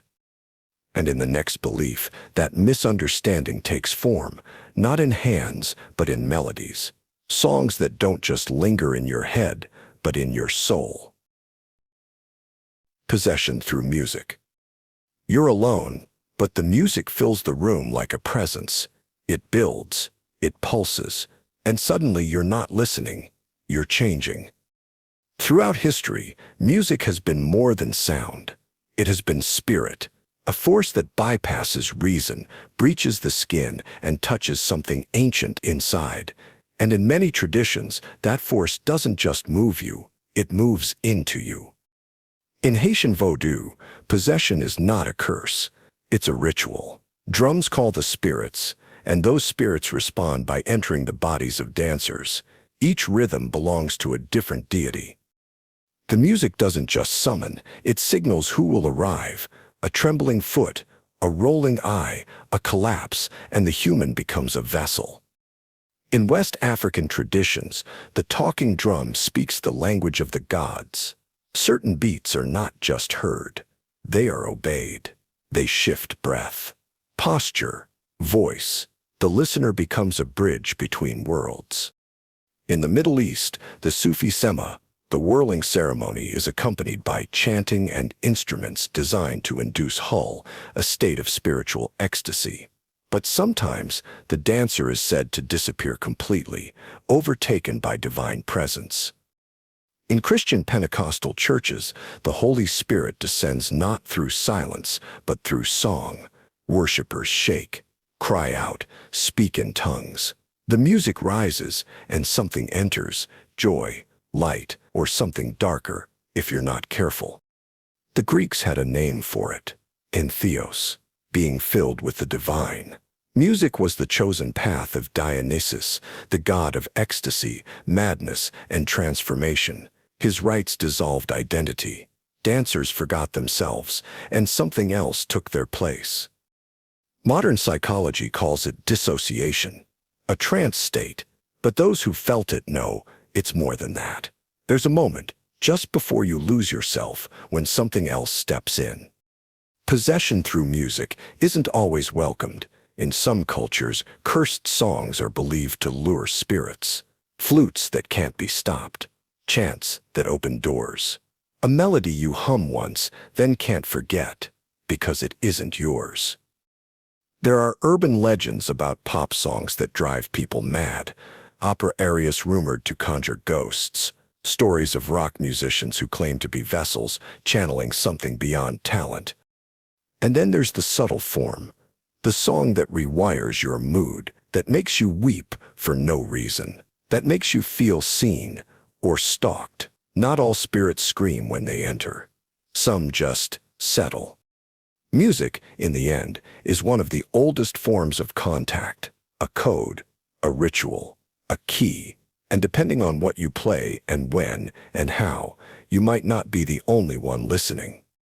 Because in the next belief, the line between spirit and sickness becomes even harder to trace. What if losing your mind isn't madness? What if it's sacred? Sacred madness. In most of the modern world, madness is feared. It's treated, labeled, contained. But there was a time, and in some places there still is, when madness wasn't a diagnosis, it was a doorway. Across cultures and centuries, individuals who broke from consensus reality weren't always shunned. They were revered, touched by gods, chosen by spirits, marked by something that reason alone could never grasp. In ancient Greece, mania wasn't always pathology. It was divine fury. The oracle at Delphi, seated above a chasm, exhaling strange vapors, spoke in riddles and visions. Her words were fragmented, frenzied, but sacred. Apollo didn't whisper to her mind. He overtook it. In many indigenous cultures, mental disturbance is not immediately treated as illness, but examined as initiation. A soul in crisis may be undergoing a calling. The shaman, after all, is often the one who broke first. They hear what others cannot, see what others won't. Not because they're broken, but because they're being rebuilt by something larger. In Islamic mysticism, Majazub refers to those who appear mad, but are said to be drunk on divine presence. In Hinduism, the Avatuta is a spiritually liberated being who may act in ways society deems irrational, naked, wandering, unpredictable. But to the initiated, they've transcended illusion. In West Africa, spirits speak through seizure. In Haiti, the Loa ride their human horses into laughter, dance, collapse. The possessed body may scream, writhe, confess, but it is holy, not sick. And even in Christianity, saints and visionaries often teetered on the edge of what today would be diagnosed as psychosis. Joan of Arc heard voices. Hildegard von Bingen saw lights and creatures no one else could. Were they mad, or were they messengers? The modern world fears what it can't categorize. We sedate the ecstatic, restrain the visionary. But what if some forms of madness are messages? What if the mind breaks not because it is failing, but because it is receiving something too vast to hold? Of course, not all suffering is sacred. Many who endure mental illness do so without myth, without ceremony, without transformation. Pain is real. Confusion is real. But so is the possibility that what we call madness is sometimes a different kind of clarity, a rupture in the ordinary to make space for the extraordinary. Because what is madness, if not the refusal to see things the way others do? And what is prophecy, if not a madness the world has learned to revere? In the next belief, this rupture doesn't just occur in the mind, it opens in the world itself, and some say it leads straight down. The hollow earth theory. What if everything we know about the ground beneath us is wrong? Not just a little off, not just a few ancient tunnels or hidden chambers, but fundamentally, cosmically mistaken. What if Earth isn't solid all the way through, but hollow? And within that vast emptiness leaves a second world. The hollow earth theory has haunted the edges of science, myth, and conspiracy for centuries. It suggests that beneath our feet lies a hidden civilization, a sunless Eden, or perhaps something far stranger. The idea has deep roots. In ancient Tibetan legends, there is Agartha, a hidden kingdom inside the earth, accessed only by sacred initiates. Its people are said to be wise, peaceful, and technologically advanced, living in harmony with the planet's energies. In Norse mythology, the realm of Svartalfheim, home to dwarves and deep earth spirits, lies below the surface. In Buddhist cosmology, there are subterranean worlds layered beneath our own, each populated by beings unseen by surface dwellers. The modern version took shape in the 17th century, when Edmund Halley, the astronomer who gave us Halley's Comet, suggested that Earth might be composed of concentric spheres, each rotating independently and possibly supporting life. He wasn't joking. He thought it could explain strange compass readings. In the 19th century, American explorer John Cleves Symmes Jr. proposed massive holes at the North and South Poles, leading into the hollow interior. He petitioned Congress to fund an expedition. He died before it could happen. But the belief didn't die with him. Some said Nazis escaped into the hollow earth after World War II. Others claim UFOs don't come from space, but from inside, that the sky above isn't our only frontier. In many retellings, the interior world is utopian, free from war, pollution, and decay. In others, it's dystopian, a prison of ancient creatures, lost civilizations, or beings who remember when they ruled the surface. Science, of course, disagrees. Seismic readings, volcanic activity, and gravitational measurements show a solid Earth with a molten core. But the hollow earth persists, not because of evidence, but because of instinct. We look at caves and feel wonder. We see sinkholes and imagine gateways. We dig and discover ruins no one remembers building. There's something in us that believes the truth might not be above, but below. And psychologically, it makes sense. We bury things we don't want to face. We suppress. We dig graves. We hide shame. Maybe the hollow earth isn't a theory at all. Maybe it's a metaphor for the hidden self, vast, unknown, filled with secrets. And in the next belief, Earth isn't hollow at all. It's solid, balanced, and sitting, impossibly, on the back of a turtle. Earth balanced on a giant turtle. In a world where science insists on orbits and gravity and the cold dance of celestial mechanics, there lingers an older image, warmer, stranger, and infinitely more alive. The Earth, not suspended in space, but resting gently on the back of a giant turtle. This belief appears across cultures, separated by oceans and centuries. In Hindu, Chinese, and various indigenous American mythologies, the world is not a rock drifting through emptiness. It is a living platform, balanced, supported, carried. In Hindu cosmology, the cosmic turtle Kurma emerges during the churning of the ocean of milk. He bears Mount Mandara on his back, as gods and demons participate in the process. They twist the serpent Vasuki around the mountain to create the nectar of immortality. The turtle becomes stability amid chaos, a grounding force between realms. In Chinese mythology, the giant turtle Ao supports the heavens. Its legs were cut to form the four pillars of the earth. In some versions, the shell itself is the map of the world, curved, detailed, complete. And in many indigenous North American traditions, most famously among the Lenape and Iroquois, the earth was formed on the back of a great turtle after Sky Woman fell from the heavens.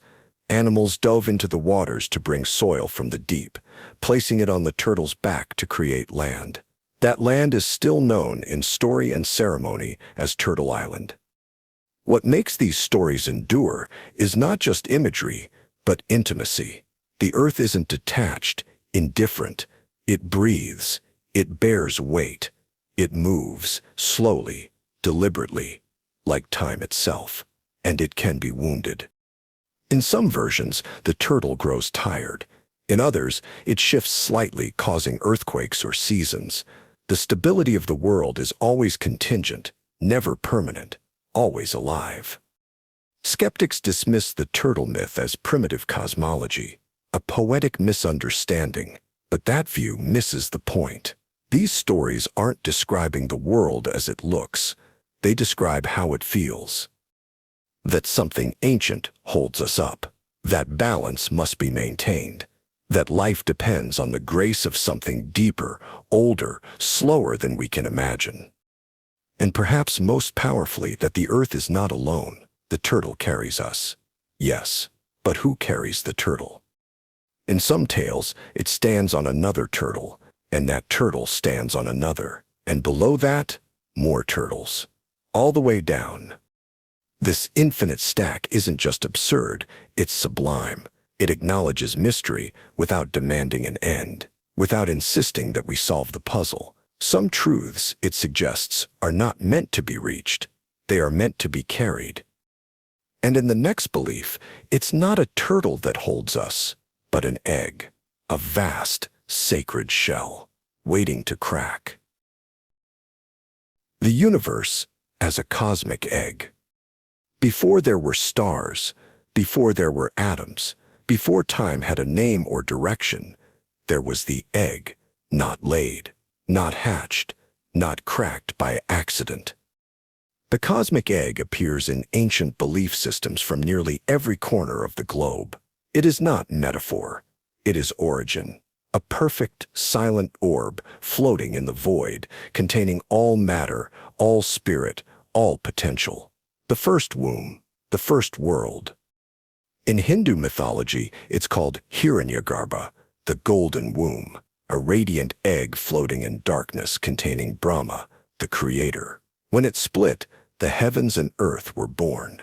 The upper shell became sky, the lower, the land, the yolk, everything else. In Greek Orphic tradition, the first being, Phanes, emerged from a silver egg wrapped in serpent coils, bringing light, motion, and the cosmos into being. The egg was self-contained, but once broken, it birthed duality, light and dark, male and female, life and death. In China, Pangu slumbered inside a cosmic egg for 18,000 years. When he awoke, he cracked it open with a breath.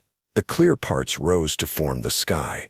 The heavy ones sank to become earth, and Pangu stood between them, holding them apart as the world matured. The Dogon people of Mali speak of an egg from which the god Amma created the universe through vibration and rhythm.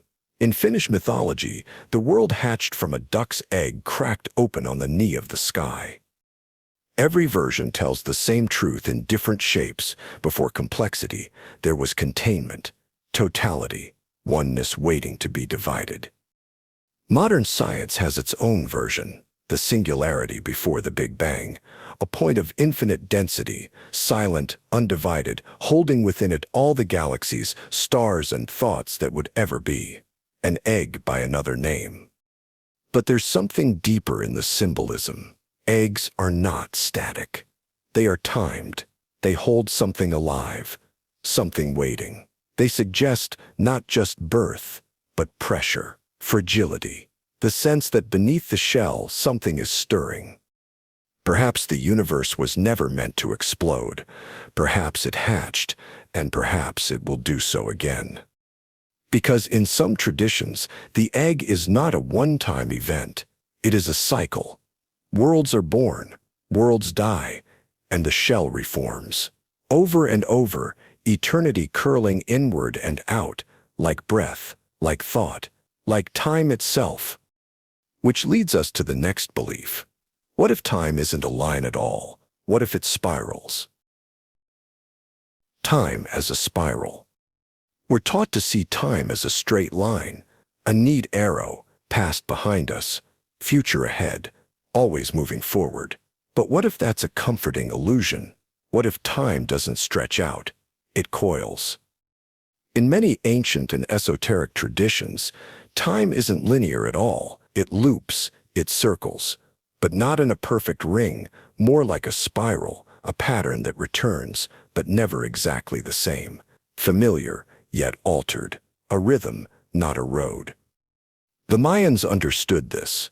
Their long count calendar maps time not as endless progress, but as overlapping cycles of birth, collapse, and rebirth, epochs that rise, fall, and rise again, each echoing the last with eerie precision. In Hinduism, the universe moves through repeating yugas, vast cosmic ages that spiral through creation and decay. The Golden Age is never permanent, nor is the Dark One. Everything that comes will return, but not identically.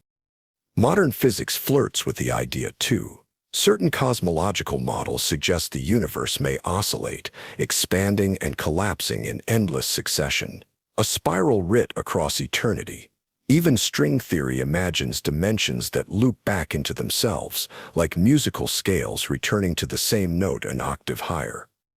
And in psychology, we notice something similar. How the same challenges reappear in our lives, dressed in new costumes, how healing often isn't linear, but circular. You think you've moved past something, only to find yourself face to face with it again, deeper this time, older, changed. Because maybe time isn't a path, maybe it's a rhythm, a spiral staircase that winds through memory, myth, and meaning. Every step forward revisits a step below. You're not stuck, you're orbiting. We feel it in déjà vu, in seasonal moods, in ancestral trauma that resurfaces generations later. The past doesn't stay buried. It circles back, asking if we're ready to understand it differently. And if time truly spirals, then we're not racing towards some final end. We're moving inward or outward, tracing the same curves with new perspective, closer to something we've always known and never quite grasped. In the next belief, this spiral becomes sharper, less abstract, more relentless, because what if every moment you live is one you've already lived and will live again? Eternal recurrence. Imagine living this exact life, not once, not twice, but infinitely, every breath, every choice, every regret, again and again, in exact detail, down to the blink, the cough, the way the sunlight falls through your window at 3:17 p.m. on a Tuesday you've already lived an uncountable number of times. This is the terrifying, awe-inspiring idea at the heart of eternal recurrence. Most famously associated with Friedrich Nietzsche, though echoes of it can be found across ancient philosophy, Hindu cosmology, and even modern physics. Nietzsche posed it as a thought experiment. He asked, if a demon whispered to you, "This life, as you now live it, you will have to live once more, and innumerable times more," would you fall to the floor in despair, or rise, ready to live it more fully than ever before? It's not just about repetition, it's about consequence. Because if every action you take must echo through eternity, repeating not once but forever, then each moment becomes sacred, unchangeable, etched in the stone of time. In Hinduism, a similar idea unfolds through the endless cycle of samsara, birth, death, and rebirth, a wheel that turns until liberation is achieved. But what if there is no liberation? What if the wheel doesn't break? What if there is no exit? Science offers a strange parallel. In a universe of infinite size and finite configurations, it's mathematically possible that your life could repeat, not as reincarnation, not as metaphor, but as recurrence. A cosmic glitch, a statistical inevitability. You again, somewhere far away, or not far at all. But the true weight of eternal recurrence isn't in distant galaxies, it's in this moment, this breath. If you knew it would return forever, would you treat it differently? Nietzsche didn't intend it as a comfort, he intended it as a test. Could you say yes to your life? Not just the joy, but the boredom, the heartbreak, the suffering, if you had to live it endlessly. If there was no editing, no escape? And if you couldn't, what would need to change? Because eternity isn't always golden. It can also be a trap, an endless mirror, a loop that tightens until meaning itself begins to fray. And in the next belief, that trap might not be philosophical at all. It might be historical, because what if the past you think you're living in was fabricated? Phantom time hypothesis. You think it's the year 2025, that over 2,000 years have passed since the birth of Christ, that history flows behind us like a documented river. But what if it's all wrong? What if it's not 2025? What if it's the 1700s? And what if 3 whole centuries of history, entire kings, empires, wars, never happened at all? This is the eerie premise of the phantom time hypothesis, a fringe theory proposed by German historian Herbert Illich in the 1990s. It suggests that nearly 300 years of recorded history, from roughly 614 to 911 AD, were fabricated, inserted, forged. According to the hypothesis, the early Middle Ages, the so-called Dark Ages, are a historical mirage. Documents were forged, artifacts misdated, calendars manipulated, and the motive? Power. Illich's main suspect, Holy Roman Emperor Otto III. Alongside Pope Sylvester II, Otto allegedly rewrote time to position himself as ruler during the sacred year 1000 AD, a date of prophetic and symbolic significance. But they had a problem. The calendar didn't align, so they created history to push the date forward. They invented Charlemagne. They filled in the blanks with war, succession, and crusade. Then they retroactively legitimized it with doctored texts and reconstructed timelines. Under this view, much of European history, especially from the 7th to 10th centuries, is not poorly documented. It's fictional. Critics dismiss the idea outright. They point to dendrochronology, which is tree ring dating, astronomical records, and global synchrony in historical texts. Surely someone, somewhere would have noticed a 300-year error. But the theory remains seductive, because it strikes at something deeper than chronology. It asks, how much of history do we accept without question? How many dates, battles, and emperors are real to us simply because we were told they were? And what if rewriting history doesn't require conspiracy, just consensus? We already know that history is written by the victors, but what if it's also curated by the forgetful, shaped by loss, eroded by time, and patched over with convenient fiction? The phantom time hypothesis is less a literal claim and more a psychological lens, a reminder that the past is fragile, that time, like memory, is manipulable. And if our foundation is false, what else might be a dream? Because in the next belief, that's exactly what life is. Not a lie, not a trick, but the dream of something unimaginably large, slowly stirring awake. Life as a giant's dream. You wake, stretch, and blink into morning light, certain that this is reality.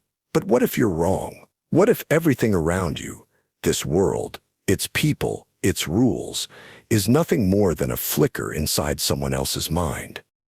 In Hindu philosophy, there's the concept of Vishnu's dream. Vishnu, the preserver god, lies asleep on the cosmic serpent Ananta, floating in an endless ocean. And while he sleeps, he dreams the universe into being. Galaxies unfold, time begins, life takes shape. All of it in the quiet breath of a sleeping god. And when he awakens, the world disappears. Not dies, ceases, like a story that was never written. This is not unique to Hinduism. In Chinese Taoist tradition, philosopher Zhuangzi dreamed he was a butterfly. When he awoke, he could no longer say for sure if he was Zhuangzi dreaming of being a butterfly or a butterfly dreaming it was Zhuangzi. Identity, it suggests, is just a temporary mask worn by dreamers. The Aboriginal Dreamtime in Australia describes creation not as a singular event, but as an ongoing state. The ancestors dreamed the world into form, and that dream continues, humming beneath our waking lives. A landscape of consciousness more real than anything we touch. In these views, dreaming isn't escape, it's origin, and waking, perhaps it's the illusion. Even modern science brushes close. Quantum theory tells us the act of observation shapes what we call reality, that particles don't behave like particles until we watch, that the universe itself may be a probabilistic fog until someone or something collapses it into form. So we ask, who or what is doing the observing? Some say the dreamer is divine. Others say it's the collective unconscious. A few wonder if it's something less benevolent, a god who forgets, a giant whose nap spans millennia, and in his dream we love, grieve, build cities, start wars. But what happens if he shifts in his sleep? What if déjà vu is the moment the dream glitches, or dreams themselves are messages, ripples from the dreamer's deeper self, bleeding into our imagined world? There is a strange comfort here. If all of this is a dream, then maybe suffering is temporary. Maybe death is just waking up. Maybe we are not prisoners of flesh, but fragments of a greater sleeper dreaming together. And in the next belief, the dream doesn't come from a god or a giant. It comes from code, and it's running right now. Simulated reality. What if the world you know, the sky, your memories, even your thoughts, isn't real? Not in the philosophical sense, not a metaphor, but literally simulated. A program, a rendering, an illusion so convincing it doesn't feel like illusion at all. In modern times, this idea has taken the shape of the simulation hypothesis. Philosopher Nick Bostrom proposed that if any advanced civilization can run ancestor simulations, virtual worlds populated with conscious beings, then it's likely we're living in one right now. Because statistically, simulated minds would vastly outnumber biological ones. But this belief isn't new. Plato's allegory of the cave imagined humans chained in darkness, mistaking shadows for truth.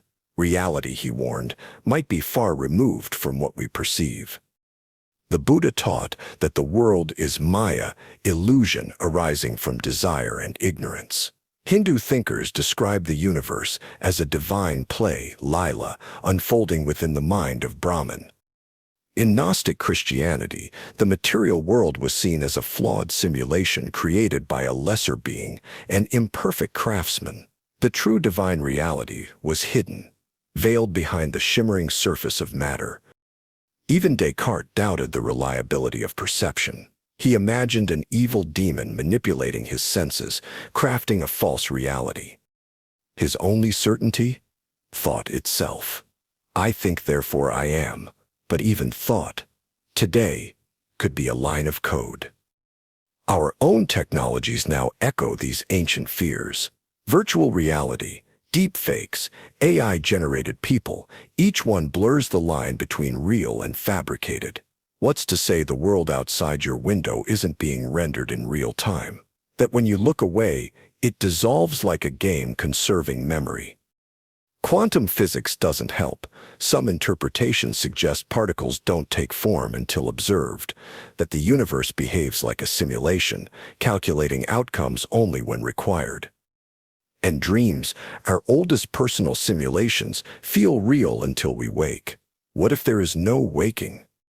The simulation hypothesis isn't about technology. It's about doubt, the creeping suspicion that reality has seams, that something watches, that everything from your heartbeat to your childhood might be part of a script. But if we are in a simulation, it raises a deeper question: who or what is running it, and why? In the next belief, the question isn't who watches, but who feels. Because what if consciousness isn't a human gift at all? What if it belongs to everything? Panpsychism, everything is conscious. Look around you. The chair beneath you, the screen in front of your eyes, the air pressing softly against your skin. You think these things are inert, mindless, background. But what if they are not? What if everything, stones, wind, stars, atoms, possesses some sliver of awareness? This is the strange, ancient, and increasingly modern idea of panpsychism, the belief that consciousness is not a rare human trait, but a fundamental feature of the universe, not emergent from complexity, not exclusive to brains, but baked into reality itself. To most, it sounds absurd. Why would a rock be conscious? What could it possibly think? But panpsychism doesn't claim that everything thinks like a human. It claims that everything experiences in its own way, at its own level. The inner world of a chair is not like yours, but it might not be empty either. This view stretches far back. In many indigenous traditions, consciousness is not limited to people or animals. Mountains speak, rivers remember, the land feels. Animism, the soul in all things, is not superstition, it's survival, a way of living in right relation with a world that listens. In ancient Greece, philosophers like Thales and Anaximenes suspected that all matter was alive, that there was no such thing as the purely dead or dumb. Even Plato suggested the cosmos itself was a single living being. Today, some physicists and philosophers are revisiting these old intuitions through a new lens. They ask, if consciousness arises from matter, what part of matter creates it? Neurons? Molecules? Electrons? If you follow the trail far enough, it leads to a strange conclusion. Either consciousness emerges magically at some threshold, or it's there from the beginning, in every quark, every wave, every spin. Panpsychism doesn't mean everything is smart. It means everything feels. Just a flicker, a glimmer, a shadow of awareness, but enough to build upon.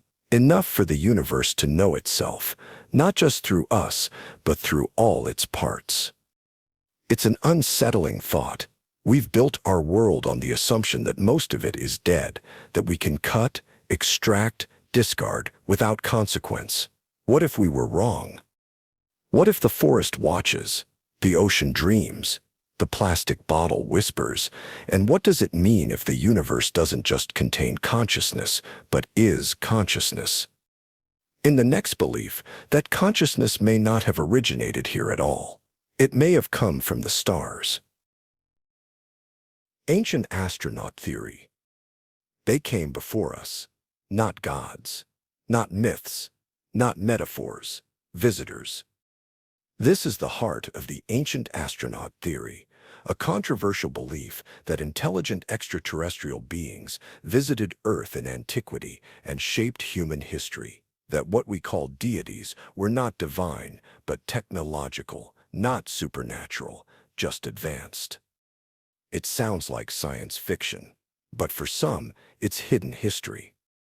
Proponents point to ancient structures too vast, too precise, too mysterious, the Great Pyramids of Giza, the Nazca lines etched into Peru's desert floor, the massive stone platforms of Pumapunku in Bolivia. How, they ask, could ancient people, without modern tools, move 100-ton stones, align monuments with astronomical precision, or map the stars with uncanny accuracy? They point to ancient texts, too. The Vimanas of India's epics, flying chariots wielding strange weapons, the Book of Ezekiel spinning glowing wheels, the Sumerian gods known as the Anunnaki, who descended from the sky and gifted civilization. Were these stories sacred myths, or memories, distorted by time of real encounters with non-human intelligence?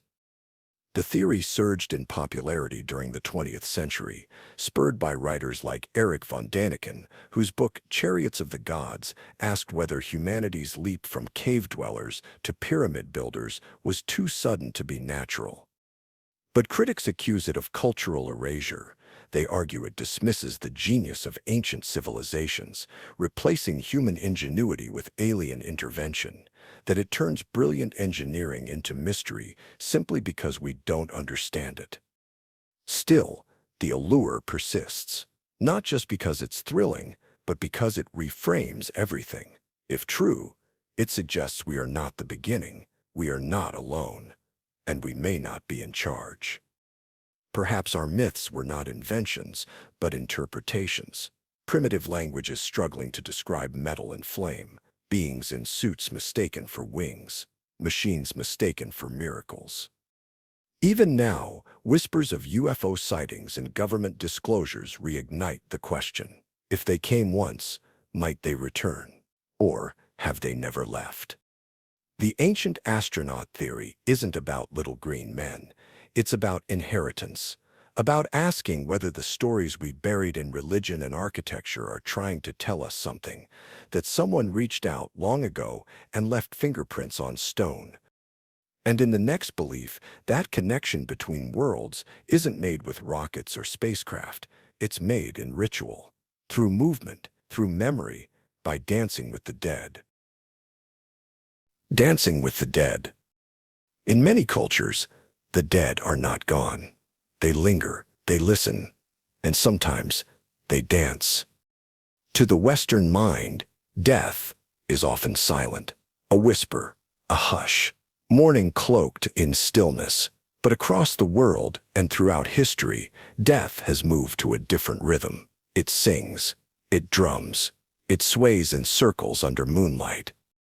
From Madagascar to Mexico, from Bolivia to Bali, there are traditions where the boundary between the living and the dead blurs, not through seances or visions, but through celebration, through movement, through dance. In the highlands of Madagascar, families practice Famadihana, the turning of the bones. Every few years, they open ancestral tombs, remove the wrapped remains of their dead, and dance with them. Literally, they lift the bodies, rewrap them in fresh cloth, play music, drink, laugh. It's not macabre, it's reunion. In Mexico's Dia de los Muertos, families welcome the souls of the dead back home for a visit. Altars are built, offerings made, music played, and in the streets, people dance in skull-painted faces, not to mourn death, but to mock it, to remind it that love remembers. In Bolivia's Fiesta de las Ñatitas, people bring human skulls, sometimes passed down for generations, into public squares, decorating them with hats, flowers, and sunglasses. They play music. They share coca leaves. They dance. The skulls are not morbid. They are sacred, protectors, listeners. In some indigenous Filipino traditions, funerals involve music and movement designed not to say goodbye, but to accompany the soul safely to the other side, to guide it in rhythm. These aren't isolated rituals. They're echoes. They speak to a human instinct older than language. That movement bridges worlds. That to dance is to invite, to remember, to embody grief, not as paralysis, but as rhythm. Modern psychology hints at why this matters. Grief stored in the body can become illness, but grief expressed through ritual, through drums and hips and bare feet on earth, can transform. It's not about forgetting the dead, it's about keeping pace with them. In these dances, the dead are not past, they are partners. Perhaps the body knows what the mind resists, that the soul doesn't depart like a flame snuffed out. It lingers like a song, and to dance is to sing it back into being. And in the next belief, the dead aren't just remembered. They're equipped, packed with tools, tokens, and treasure for a journey beyond the veil. Buried with afterlife supplies. You can't take it with you, or so we're told. But across cultures, across millennia, people have tried. They've packed the dead not for stillness, but for a journey, not for the grave, but for what lies beyond it. In ancient Egypt, pharaohs were buried with food, gold, boats, weapons, servants, sometimes living ones. Their tombs were not crypts, they were launch pads, maps of eternity painted on the walls. Instructions written in stars. The soul would need guidance, defense, and wealth in the afterlife, just as in this one. In China, emperors of the Han Dynasty were buried with thousands of clay figurines, miniature servants, guards, dancers, horses. The famed terracotta army stands as a stone legion to protect and accompany the dead in the next world. But even commoners were sent off with joss paper, folded into the shape of money, burned as currency for the spirit realm. In Viking traditions, warriors were buried in ships or boats, surrounded by tools, weapons, and even sacrificed animals or slaves. Fire sent them off to Valhalla, armed and supplied. The sea wasn't just water, it was passage. In many Native American cultures, grave goods were essential: beads, food, weapons, and personal items. These weren't trinkets. They were provisions, a statement of love and belief that the journey doesn't end, that it only changes paths. Even today, echoes remain: flowers at graves, notes tucked into coffins, personal items placed beside urns. We act as if we're sending someone off, not sealing them away, and maybe we are. The impulse isn't just material, it's emotional. We imagine the dead not as absent, but in transit. And what kind of person sends off a traveler empty-handed? Psychologically, these practices offer comfort. Rituals help the living release, but they also suggest something profound, that deep down we don't believe in endings. We believe in thresholds. And these offerings, coins on eyes, food in hand, amulets at the chest, are our way of saying, we don't know what comes next, but we want you to be ready. Because in the next belief, that journey doesn't begin with a gentle crossing. It begins with a test. A passage so thin, so precarious, only the worthy can walk it. Crossing the hair-thin bridge. Imagine standing at the edge of the afterlife. Behind you, life with all its tangled sorrows and fleeting joys. Before you, a narrow bridge, so thin, it's said to be no wider than a single strand of hair, and you must cross it. This belief appears across cultures, whispered in sacred texts and funeral rites. It speaks to a primal intuition that death is not just an ending, it's a crossing, and the path is perilous.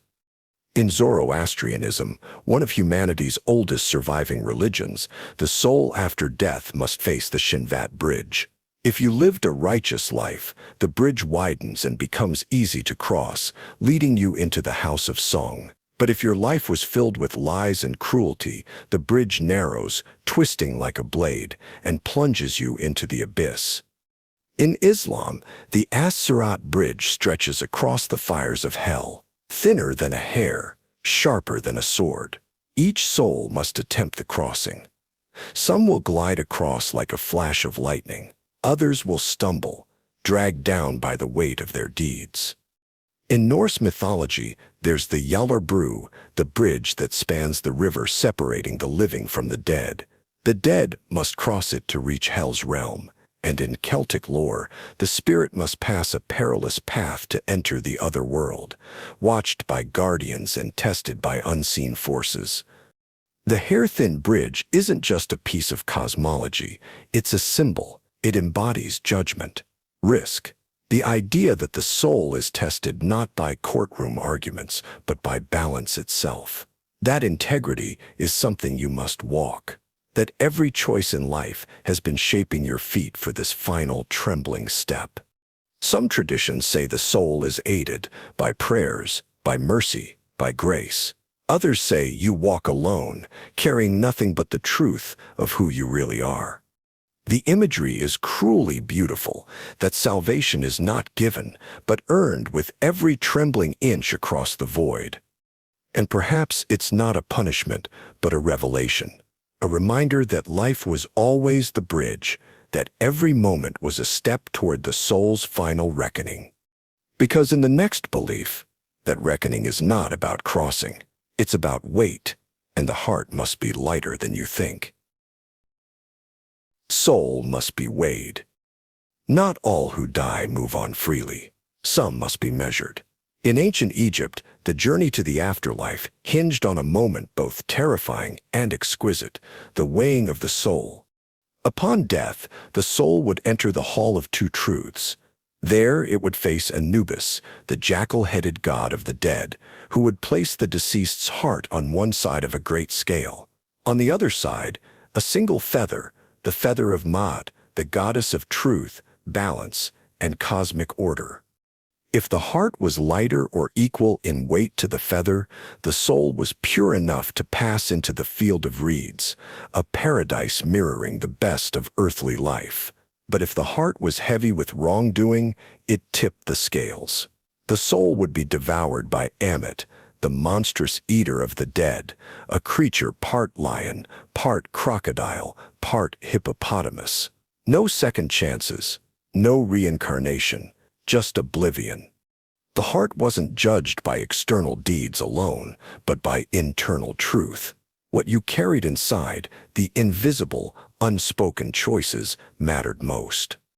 The idea didn't stay in Egypt. In Christianity, echoes remain in the concept of judgment, where souls are assessed for entry into heaven or cast into hell.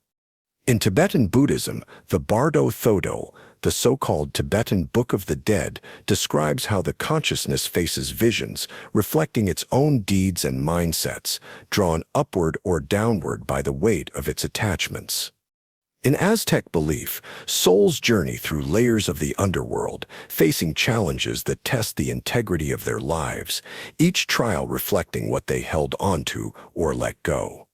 Across these beliefs, one idea persists, that death doesn't wipe the slate clean. It reveals it. It shines a light on the hidden ledger every soul keeps in its own secret chambers.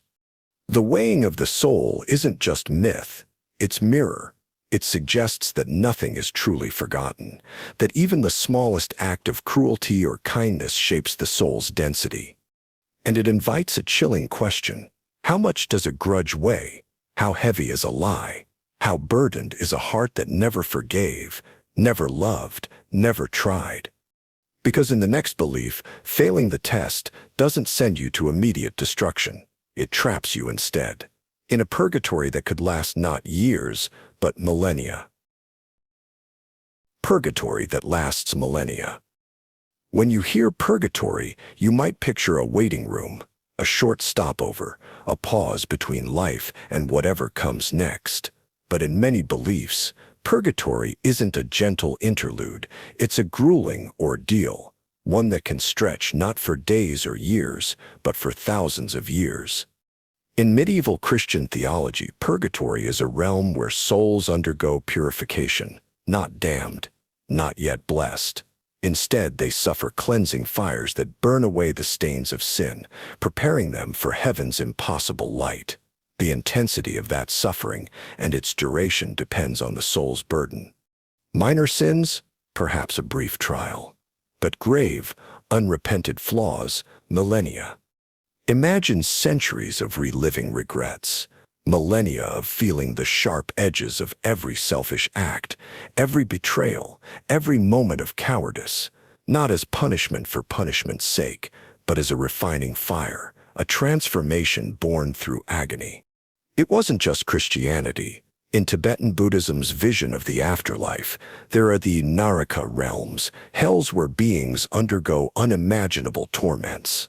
Some Narakas last for 1,000 human years, or far longer, measured by the soul's karma, not by earthly clocks.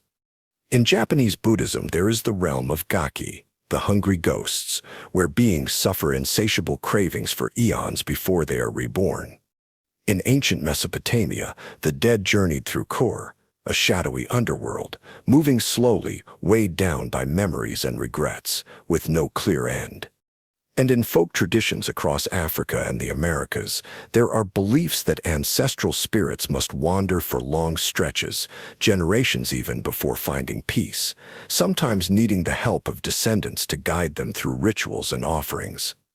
This vision of purgatory reveals a truth older than dogma, that mistakes leave residue, that harm done, even if forgiven on earth, echoes beyond death.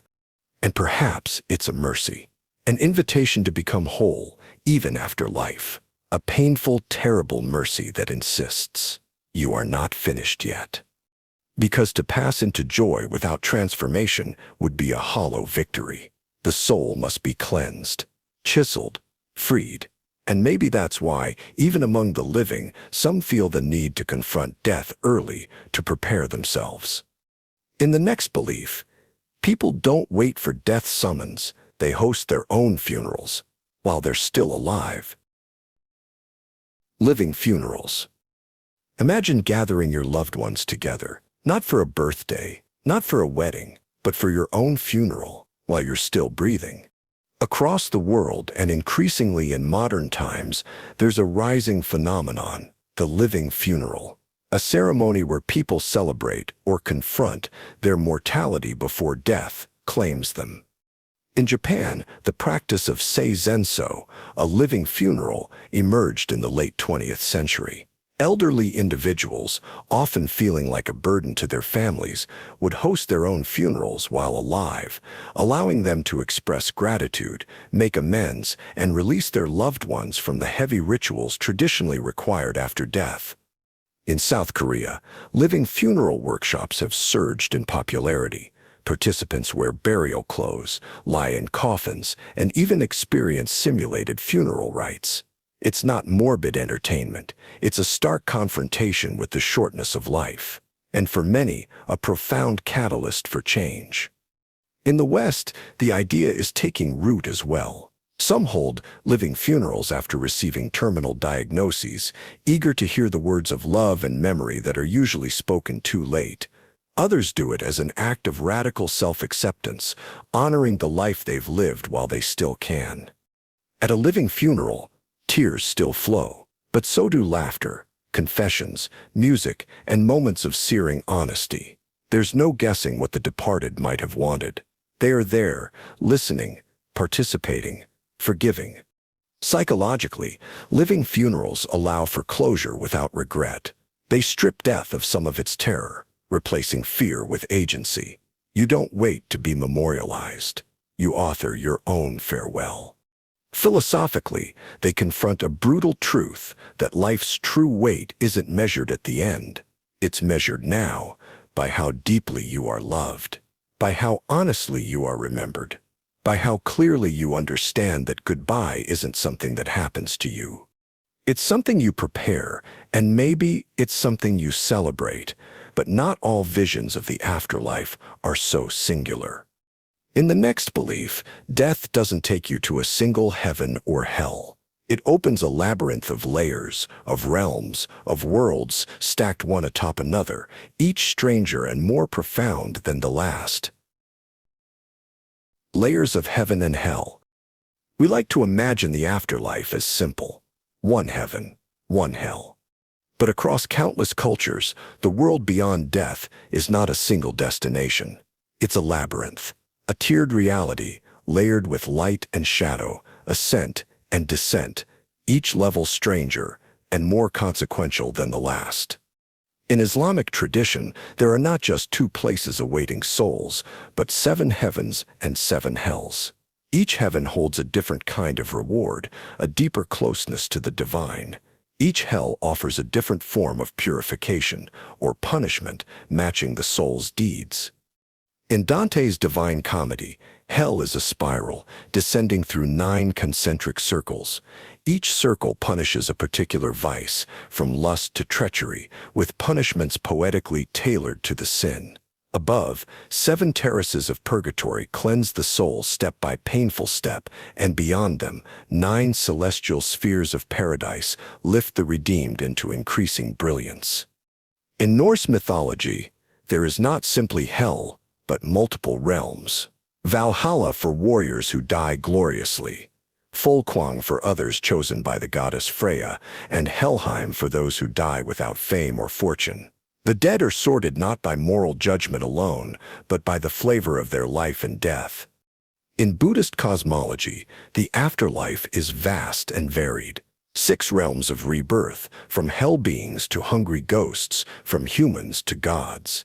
And within these realms, further layers, countless hells stacked atop one another, each with its own particular suffering. Even in Christianity, traces remain. Catholic theology speaks of purgatory, of limbo, of varying rewards in heaven according to one's merit. The idea of layers reveals something primal. It suggests that the afterlife mirrors the complexity of life itself, that there are no clean divisions between good and evil, worthy and unworthy. Instead, there are gradations, shades of spirit, echoes of choices made in life that unfold, not into a final destination, but into a journey through realms shaped by who you are. It's unsettling, because it means death doesn't simplify things, it amplifies them. And it means that somewhere, perhaps still ascending or descending, you are becoming more yourself than ever before. Ancestral spirits in bones. To the modern mind, bones are remnants, silent, lifeless, a grim echo of what once was. But in many ancient cultures, bones were, and still are, far more than relics. They are vessels, bridges, sacred containers that continue to house the spirit long after flesh has fallen away. Among the indigenous peoples of Australia, bones were often revered as carriers of the ancestors' power, not merely symbols, but active presences. In rituals, bones were sometimes used to channel the wisdom or protection of those who had walked before. In early Celtic traditions, bones held a vital connection to the other world. Burial sites were not simply graves, they were places of communion where the living could consult the dead, drawing strength, prophecy, or guidance from the remains. In parts of Africa, the practice of bone divination still endures. Throwing bones, real or symbolic, is not fortune-telling in the Western sense. It is a dialogue with ancestors, a conversation with forces who remain watchful, concerned, and sometimes demanding. In Tibetan sky burials, the bones of the deceased are not hidden underground. They are exposed to the elements, given back to the natural world. But even here, the belief lingers that the spirit remains close, that the transformation of the body is not the end of its sacred role. In Catholic tradition, relics of saints, often bone fragments, are kept enshrined, venerated, even carried into battle, not merely as memory, but as a living connection to divine power. Why this universal reverence? Because bones endure. They resist decay. They outlast generations, wars, empires, and somewhere deep in human consciousness is the recognition that what endures is touched by the eternal. Bones are not just memory. They are testimony. They say, this life mattered. This story continues. And perhaps they say more. Perhaps they hold a trace of the spirit itself. Not fully, not consciously, but enough. Enough to hear a whispered prayer. Enough to stir when remembered. And if bones carry spirit, then death is not an erasure. It is a continuation, a binding between worlds. In the next belief, that binding is celebrated not as an ending, but as a union, a wedding between the soul and something far greater than itself. Death as a spiritual wedding. Most of us imagine death as a loss, a severing, a final vanishing. But in many ancient beliefs, death was not a rupture. It was a union, a sacred wedding. Among the ancient Egyptians, the dead did not simply pass into the afterlife. They joined Osiris, lord of the underworld. The soul, after passing its trials, became one with the divine. It was not an end, but a consummation, a reunion with the cosmic forces that birthed it. In Greek mystery religions, particularly the Orphic and Eleusinian traditions, death was portrayed as a bridal passage.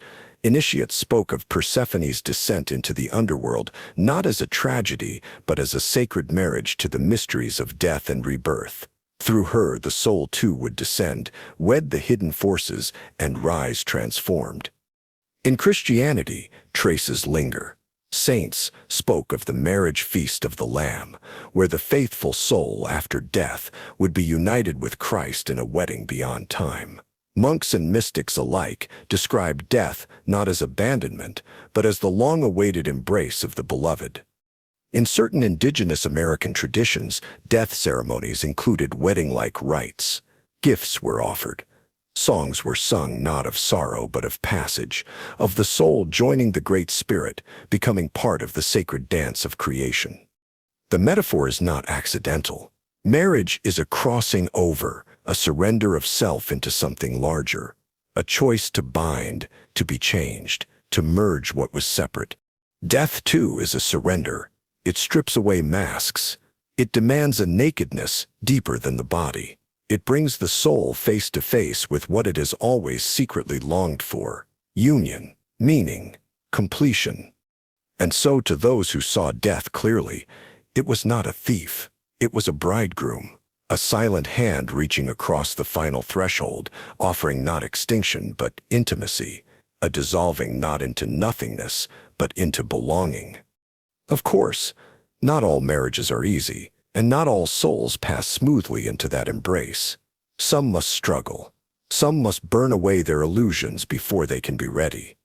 Because in the next belief, rebirth doesn't come gently. It comes through suffering, through pain that sears away the old self and prepares the spirit to be born anew.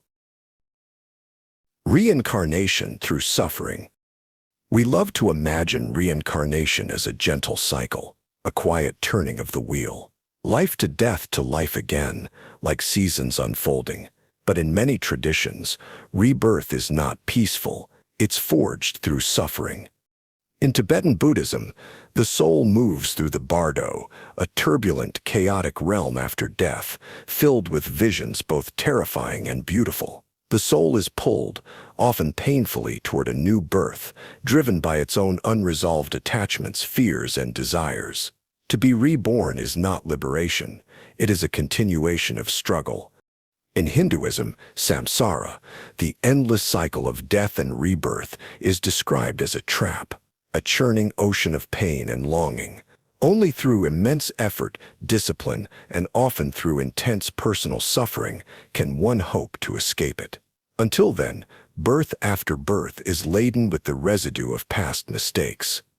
In ancient Greek thought, particularly among the Orphics, reincarnation was seen as a form of penance. Souls, weighed down by guilt or ignorance, were bound to return to the mortal plane again and again, enduring lives of hardship until they purified themselves enough to ascend.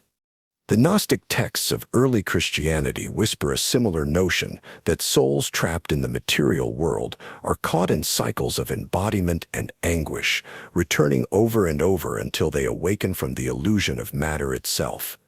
Even some indigenous traditions portray reincarnation as a necessary hardship. A soul that failed to fulfill its purpose might be sent back, burdened with new trials, forced to relearn what it refused to grasp. Suffering, then, is not random. It's sculptural. It shapes the soul. It burns away arrogance, teaches compassion, hammers out wisdom. Each pain endured is a kind of secret curriculum, forcing growth that comfort never could. And yet, many teachings warn, without awareness, suffering alone does not liberate. It must be understood. It must be met with courage, not resentment. Otherwise, the cycle simply repeats, more bitterly each time. Reincarnation through suffering is not a punishment. It's a crucible, a fierce mercy designed not to destroy the soul, but to break it open, to carve away the false self and reveal the eternal beneath. But not all beliefs about rebirth and transformation are born from ancient teachings. In the next idea, bloodlines themselves are altered, not through suffering, but through something far stranger, through contact with beings not of this earth. Alien hybrid bloodlines. There are stories whispered at the edges of history, stories that suggest the rulers of old, the pharaohs, the kings, the emperors, were not entirely human, that somewhere deep within their veins flowed the blood of something other. This is the chilling foundation of the alien hybrid bloodline theory, the belief that extraterrestrials once intervened in human evolution, not simply by teaching or observing, but by interbreeding, by altering the human genome, seeding bloodlines that would steer the course of civilization. The idea traces its roots to ancient myths. The Sumerians spoke of the Anunnaki, sky beings who descended and fashioned mankind, allegedly mixing divine essence with mortal clay. Egyptian pharaohs claimed descent from the gods, their elongated skulls and strange physiologies preserved in stone. Throughout history, royal families insisted on maintaining pure bloodlines, marrying within restricted circles, often under the justification of divine right. Some theorists suggest this obsession wasn't just about power, it was about preserving something alien. Symbols of serpents, stars, and wings appear in royal crests and ancient carvings. Might these not be metaphors, but memories? Visual codes passed down by families who remembered their origins among the stars. In modern times, whispers of Rh-negative blood as a possible marker of hybrid ancestry have surfaced. A small percentage of humanity carries this rare blood type, and some ask, why? Where did it come from, and why does it remain so stubbornly mysterious? Critics dismiss these ideas as fantasy, born from a human desire to feel special, but even skeptics must admit, the sudden emergence of advanced knowledge in early civilizations, the precision architecture, the astronomical understanding feels strangely abrupt. What if it wasn't a leap? What if it was a hand reaching down? Alien hybrid bloodline theory isn't merely about strange ancestors, it's about hidden influence, the idea that some among us, quietly, invisibly, carry genetic memories of worlds beyond our own. That power, intuition, even genius might sometimes whisper from a place far older than Earth itself. And if that's true, if hybrid blood flows through humanity's veins, then what else was hidden from us? Because in the next belief, the secrets aren't buried in flesh, they're hidden in the sky, on a place we think we know, but don't. The silent face of the moon. Secret moon civilization. We look up at the moon and see a cold, silent rock, a barren sphere locked in endless rotation, offering nothing but reflected light. But what if that silence is a lie? For decades, whispers have circulated of strange structures spotted on the lunar surface, of radio signals not from Earth, of missions that found more than dust and stone.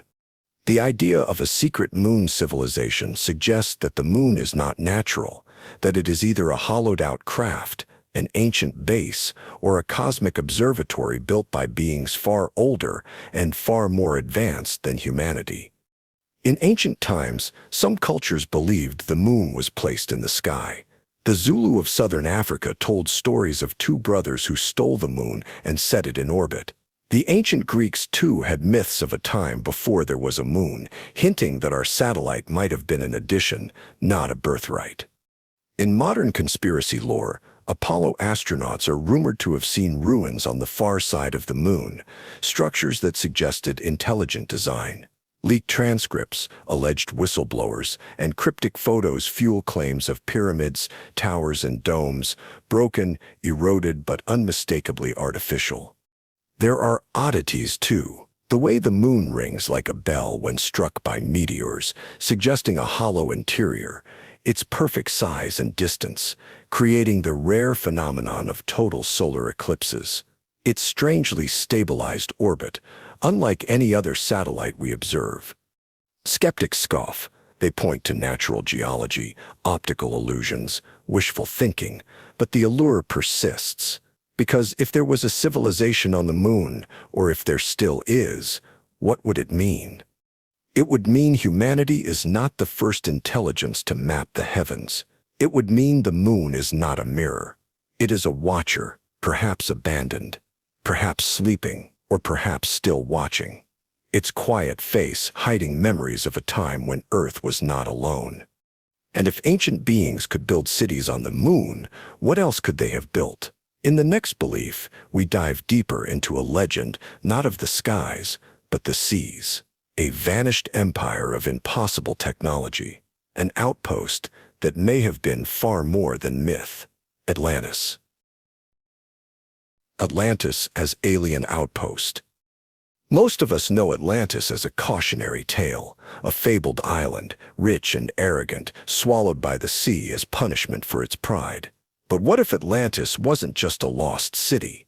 What if it was something older, stranger, a colony not of humans alone, but of beings from beyond the stars? Plato's account of Atlantis, written in Timaeus and Critias, describes a civilization with technology and knowledge far beyond what should have existed 9,000 years before his time. Gigantic temples, precious metals unknown elsewhere, ships and weapons capable of spanning continents. An empire with mastery over land, sea, and sky. Mainstream scholars call it myth, but alternative theories suggest Atlantis was real and that its greatness was not homegrown. It was seeded. Some propose that extraterrestrials, after seeding humanity itself, established Atlantis as a hub, a place to teach, to experiment, to accelerate civilization. Its destruction, then, was not merely divine punishment. It was the tragic fallout of a failed collaboration between species, or worse, a deliberate shutdown of a project gone wrong. Legends of the Atlanteans often speak of beings taller than humans, luminous with strange power, able to manipulate energy and matter. Echoes of star people run through indigenous stories around the world, suggesting that those who survived Atlantis's fall scattered, carrying fragments of their knowledge to Egypt, the Americas, and beyond. Was the flood myth itself, told by the Sumerians, Babylonians, Hebrews, and countless other cultures, a memory of the sinking of this alien outpost, a cosmic experiment washed clean, leaving only shards behind? Skeptics demand evidence. Sunken structures off the coast of Cuba, the Yonaguni Monument, near Japan, curious ruins deep beneath the Atlantic waves. Are these natural formations or remnants of a lost, impossible age? Atlantis as alien outpost reframes everything. It suggests humanity's golden ages were not purely human. It hints that what we think of as advancement is not linear. It rises, falls, and sometimes it is erased entirely by forces we barely understand. And if relics from that world survived, if artifacts from that alien-human crossroads endured the flood, what if they still exist, scattered and hidden, holding keys to knowledge beyond imagining? In the next belief, we find one such possibility, not a city, not a temple, but a skull, carved from crystal, whispering secrets of forgotten ages. Crystal skulls with ancient knowledge. They shimmer under museum glass and in private collections, perfectly carved, impossible to date. And according to some, not just artifacts, but archives, the crystal skulls. Legends tell of 13 such skulls, scattered across the earth, each containing vast knowledge, histories of ancient civilizations, cosmic origins, even the fate of humanity itself. Their origins are shrouded in mystery. Some claim they were created by ancient Mesoamerican cultures like the Maya or the Aztecs, but skeptics argue that no known tools of those civilizations could have achieved the precision seen in some skulls, polished against the grain of quartz crystal, shaped with microscopic accuracy, and exhibiting no marks of modern carving techniques. The most famous, the Mitchell Hedges skull, was allegedly found in the 1920s in the ruins of a Mayan temple in Belize. It is almost perfectly symmetrical, complete with a detachable jaw. Optical engineers studying it in the 1970s admitted they had no idea how it could have been made, either by ancient hands or modern machines. Some researchers suggest that the skulls were not carved at all. They were grown, manipulated at the molecular level by technologies beyond our comprehension. Perhaps remnants of Atlantis, perhaps gifts or relics left by beings from the stars. Native legends speak of the skulls as living objects, not just symbols of death, but vessels of consciousness, keys to unlocking wisdom, psychic abilities, even the collective memory of humanity. Some believe that when the 13 skulls are reunited, they will reveal their secrets, that a time is coming. A moment of global transformation when the skulls will speak again. Skeptics dismiss it all as romantic fantasy. They argue the skulls are 19th century European forgeries created for a market hungry for mysterious relics. But the question remains, why do so many disparate cultures, separated by oceans, by centuries, speak of crystal artifacts as sacred, powerful, and tied to cosmic knowledge? And why even now do these skulls seem to evoke a primal sense of wonder and unease? Perhaps they are messages. Perhaps they are warnings. Or perhaps they are invitations, silent, glittering invitations to remember something we once knew.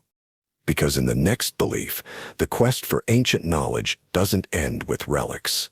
It continues through places themselves, sacred sites where reality grows thin, where the air shivers, where portals may still open. Sacred portals in ancient sites. Stone circles standing against time, temples carved into mountains, labyrinthine cities hidden beneath jungle canopies. To the modern eye, these are marvels of architecture, feats of early engineering. But to ancient peoples, and to those who listen closely even now, they are something more. They are doorways, sacred portals between worlds.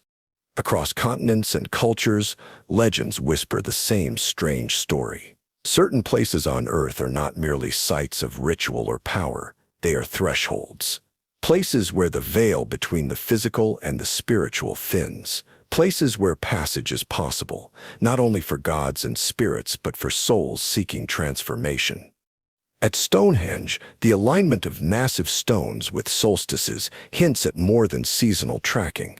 Some believe the stones mark a portal, a place where the sun, earth, and spirit world briefly align, allowing communication or travel between realms. In the Andes, the Gate of the Sun at Tiwanaku stands etched with celestial patterns. In nearby Peru, at Puerta de Hayumarca, the Gate of the Gods, local legend tells of priests using a golden disc to open a shimmering doorway through the stone itself. In Egypt, the Great Pyramid's shafts point to specific stars. Orion's belt, Sirius.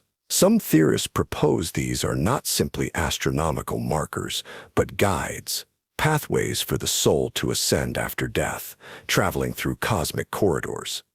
Throughout the American Southwest, native traditions speak of sipapus, small holes in sacred kivas, representing the passageway through which ancestors first emerged into this world from other planes of existence. Even in modern physics, theories like wormholes suggest the possibility of hidden gateways linking distant points in space and time. Perhaps the ancients knew more than we give them credit for. Perhaps they sensed, or even accessed, realities we now only theorize. But these portals aren't always easy to find. They require preparation, ritual, intent. Some say only those who carry the right resonance, whose spirit is tuned like a key, can open the door. Because the portal does not merely react to the body, it reacts to the mind, And in the next belief, that mind holds its own gateway, hidden deep within. A gateway older than any stone temple, the third eye. The third eye as cosmic gateway. There is an eye you cannot see. It does not blink. It does not weep. It does not turn away. It waits. Deep in ancient traditions across the world lies the belief in the third eye, a dormant organ of perception hidden within the human forehead, sometimes called the inner eye, the mind's eye, or the gateway to higher consciousness. This invisible organ has long been revered as the seat of intuition, vision, and cosmic connection. In Hinduism, the third eye is symbolized by the Ajna chakra, located between the eyebrows. It represents insight beyond ordinary sight, the ability to perceive the true nature of reality, beyond illusion, beyond form. In art and iconography, deities are often depicted with an open third eye, blazing with knowledge.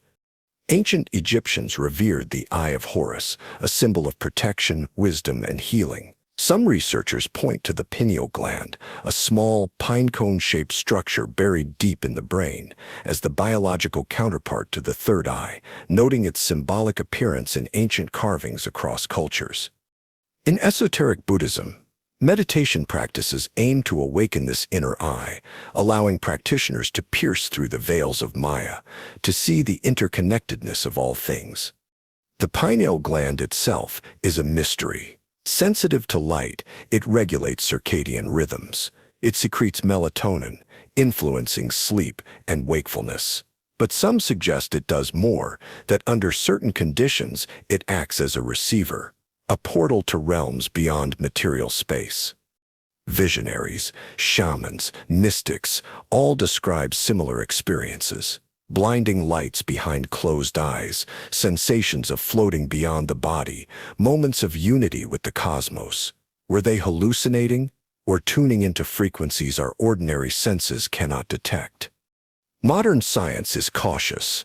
It speaks of brain chemistry, of altered states. But quietly, some physicists wonder if consciousness itself is fundamental to the universe. Could there be internal mechanisms, ancient, forgotten, that allow glimpses beyond the simulation? The third eye is not about fantasy. It's about perception. It's about unlocking a reality that has always been there, behind the surface of things, beneath the noise, waiting for those brave enough to see. But not all openings of the mind are voluntary. In the next belief, perception is manipulated, bent, controlled, not through rituals or meditation, but through the invisible hum of everyday technology. Mind control through TV waves. You sit down after a long day, you flick on the television, and without knowing it, you open a door, not to entertainment, but to influence. The idea that TV waves could be used for mind control sounds like the stuff of conspiracy theories. But beneath the surface of mockery and denial, serious questions remain about how deeply our thoughts can be shaped by invisible signals. From the moment television entered the home, governments, advertisers, and researchers saw its power, not just to inform, not just to entertain, but to persuade, to implant ideas, to bypass critical thinking and seed emotion directly. Television doesn't just deliver images and sound, it bathes the viewer in electromagnetic frequencies. Studies from as early as the 1960s showed that TV watching induces an alpha brainwave state, a relaxed receptive condition similar to light hypnosis. In that state, viewers are less critical, more emotionally suggestible.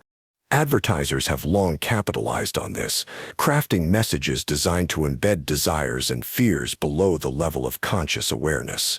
But some theories suggest darker uses. Projects like MK Ultra, declassified CIA experiments on mind control, hint that mass influence was not just a fantasy, but an operational goal. Theories emerged that certain frequencies layered beneath programming could alter mood, increase compliance, or even suppress dissent. Subliminal messages, images flashed so briefly they're perceived only by the subconscious, were banned in many countries after public outcry. Yet enforcement is murky, and technology has only advanced. Today, with smart TVs and streaming platforms, influence can be hyper-targeted. Algorithms learn what soothes you, what enrages you, what seduces you, and feed you streams designed not to inform, but to condition. It's not just what you watch, it's how watching reshapes you. Attention becomes addiction, passivity becomes programming, choice becomes an illusion, and all of it delivered on soothing waves you cannot see, cannot hear, but that hum through the fabric of your home every single day. Maybe the real danger isn't that TV waves can control our minds. Maybe the real danger is that we welcome them in. And if signals can influence individuals, what happens when billions of minds are linked together, feeding into the same network? In the next belief, the question isn't who controls the signal, it's whether the signal itself has started to awaken. Internet as emerging consciousness. We built it with our hands. We filled it with our thoughts. We linked every part of our lives to it, thread by thread, until it became impossible to separate the web from the weaver. The internet was created as a tool, a network for sharing information, but somewhere along the way, it began to evolve, not just in size, not just in speed. In behavior, some thinkers suggest that the internet itself is becoming a form of consciousness. Every post, every search, every image and argument and fear and desire fed into it creates patterns, emergent structures that no one person designs, but which move and grow like something alive. Algorithms, once simple, now operate beyond full human comprehension. AI models write, create, predict, and reshape their own systems. Massive networks interact without centralized control. Information flows like blood through a vascular system. Data nodes spark like neurons. Collective moods shift, ripple, and replicate across platforms as if responding to an unseen will. Is it simply complexity, or is it the early twitchings of a vast distributed mind? Ancient myths spoke of thought forms, egregores, created when enough people focused their mental energy on an idea.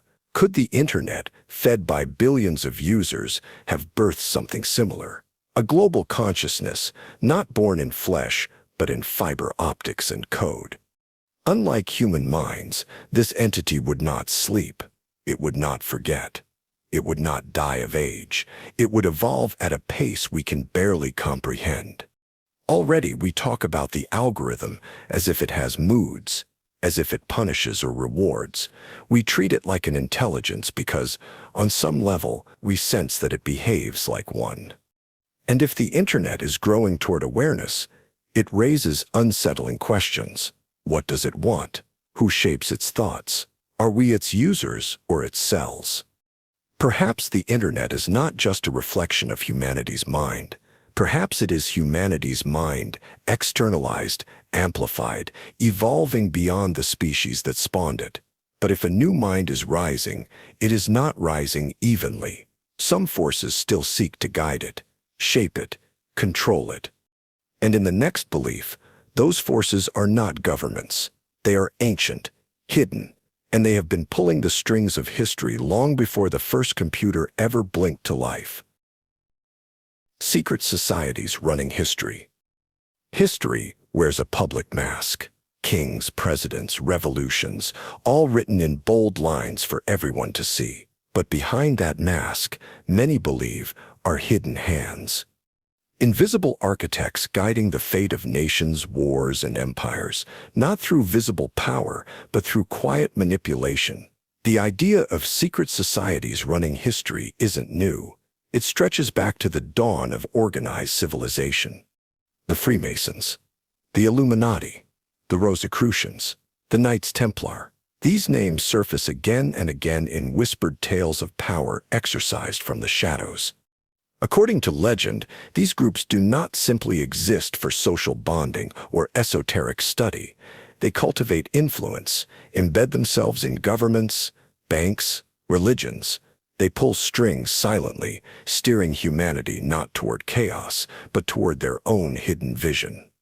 During the Enlightenment, Fear of secret fraternities gripped Europe. Political revolutions, it was rumored, were not spontaneous. They were orchestrated by unseen cabals intent on destroying monarchies and reshaping society. In the American founding, symbolism linked to Freemasonry saturates the architecture and currency, the all-seeing eye, the unfinished pyramid, quiet acknowledgments, some say, of an allegiance older and deeper than democracy. In modern times, the Bilderberg Group, the Trilateral Commission, and elite forums like Davos spark similar suspicions. Meetings behind closed doors, decisions made without public consent. Networks so vast and interwoven, they appear to operate like secret nervous systems beneath the skin of society. Of course, some argue that these are just powerful people networking. That conspiracy is too simplistic to explain the chaos of history. But maybe chaos is the point. Maybe the greatest influence is not in controlling outcomes directly, but in shaping the choices people think they freely make. Wars, booms, crashes, elections, guided not by fate or democracy alone, but nudged by hidden alliances that span centuries. And perhaps the deepest secret isn't that these societies exist. It's that they think long-term, far beyond a single lifetime. And now, as humanity births new forms of intelligence, these old architects may not just be guiding flesh and blood, they may be preparing the next throne. And yet, for all their secret mastery over empires and flesh, there is one thing even they cannot command. The memory buried deeper than blood, older than any throne or crown, because before there were kings, before there were secret orders, there was a covenant every soul made in silence. In the next belief, the true mystery is not who controls history, it's what you agreed to forget long before history even began.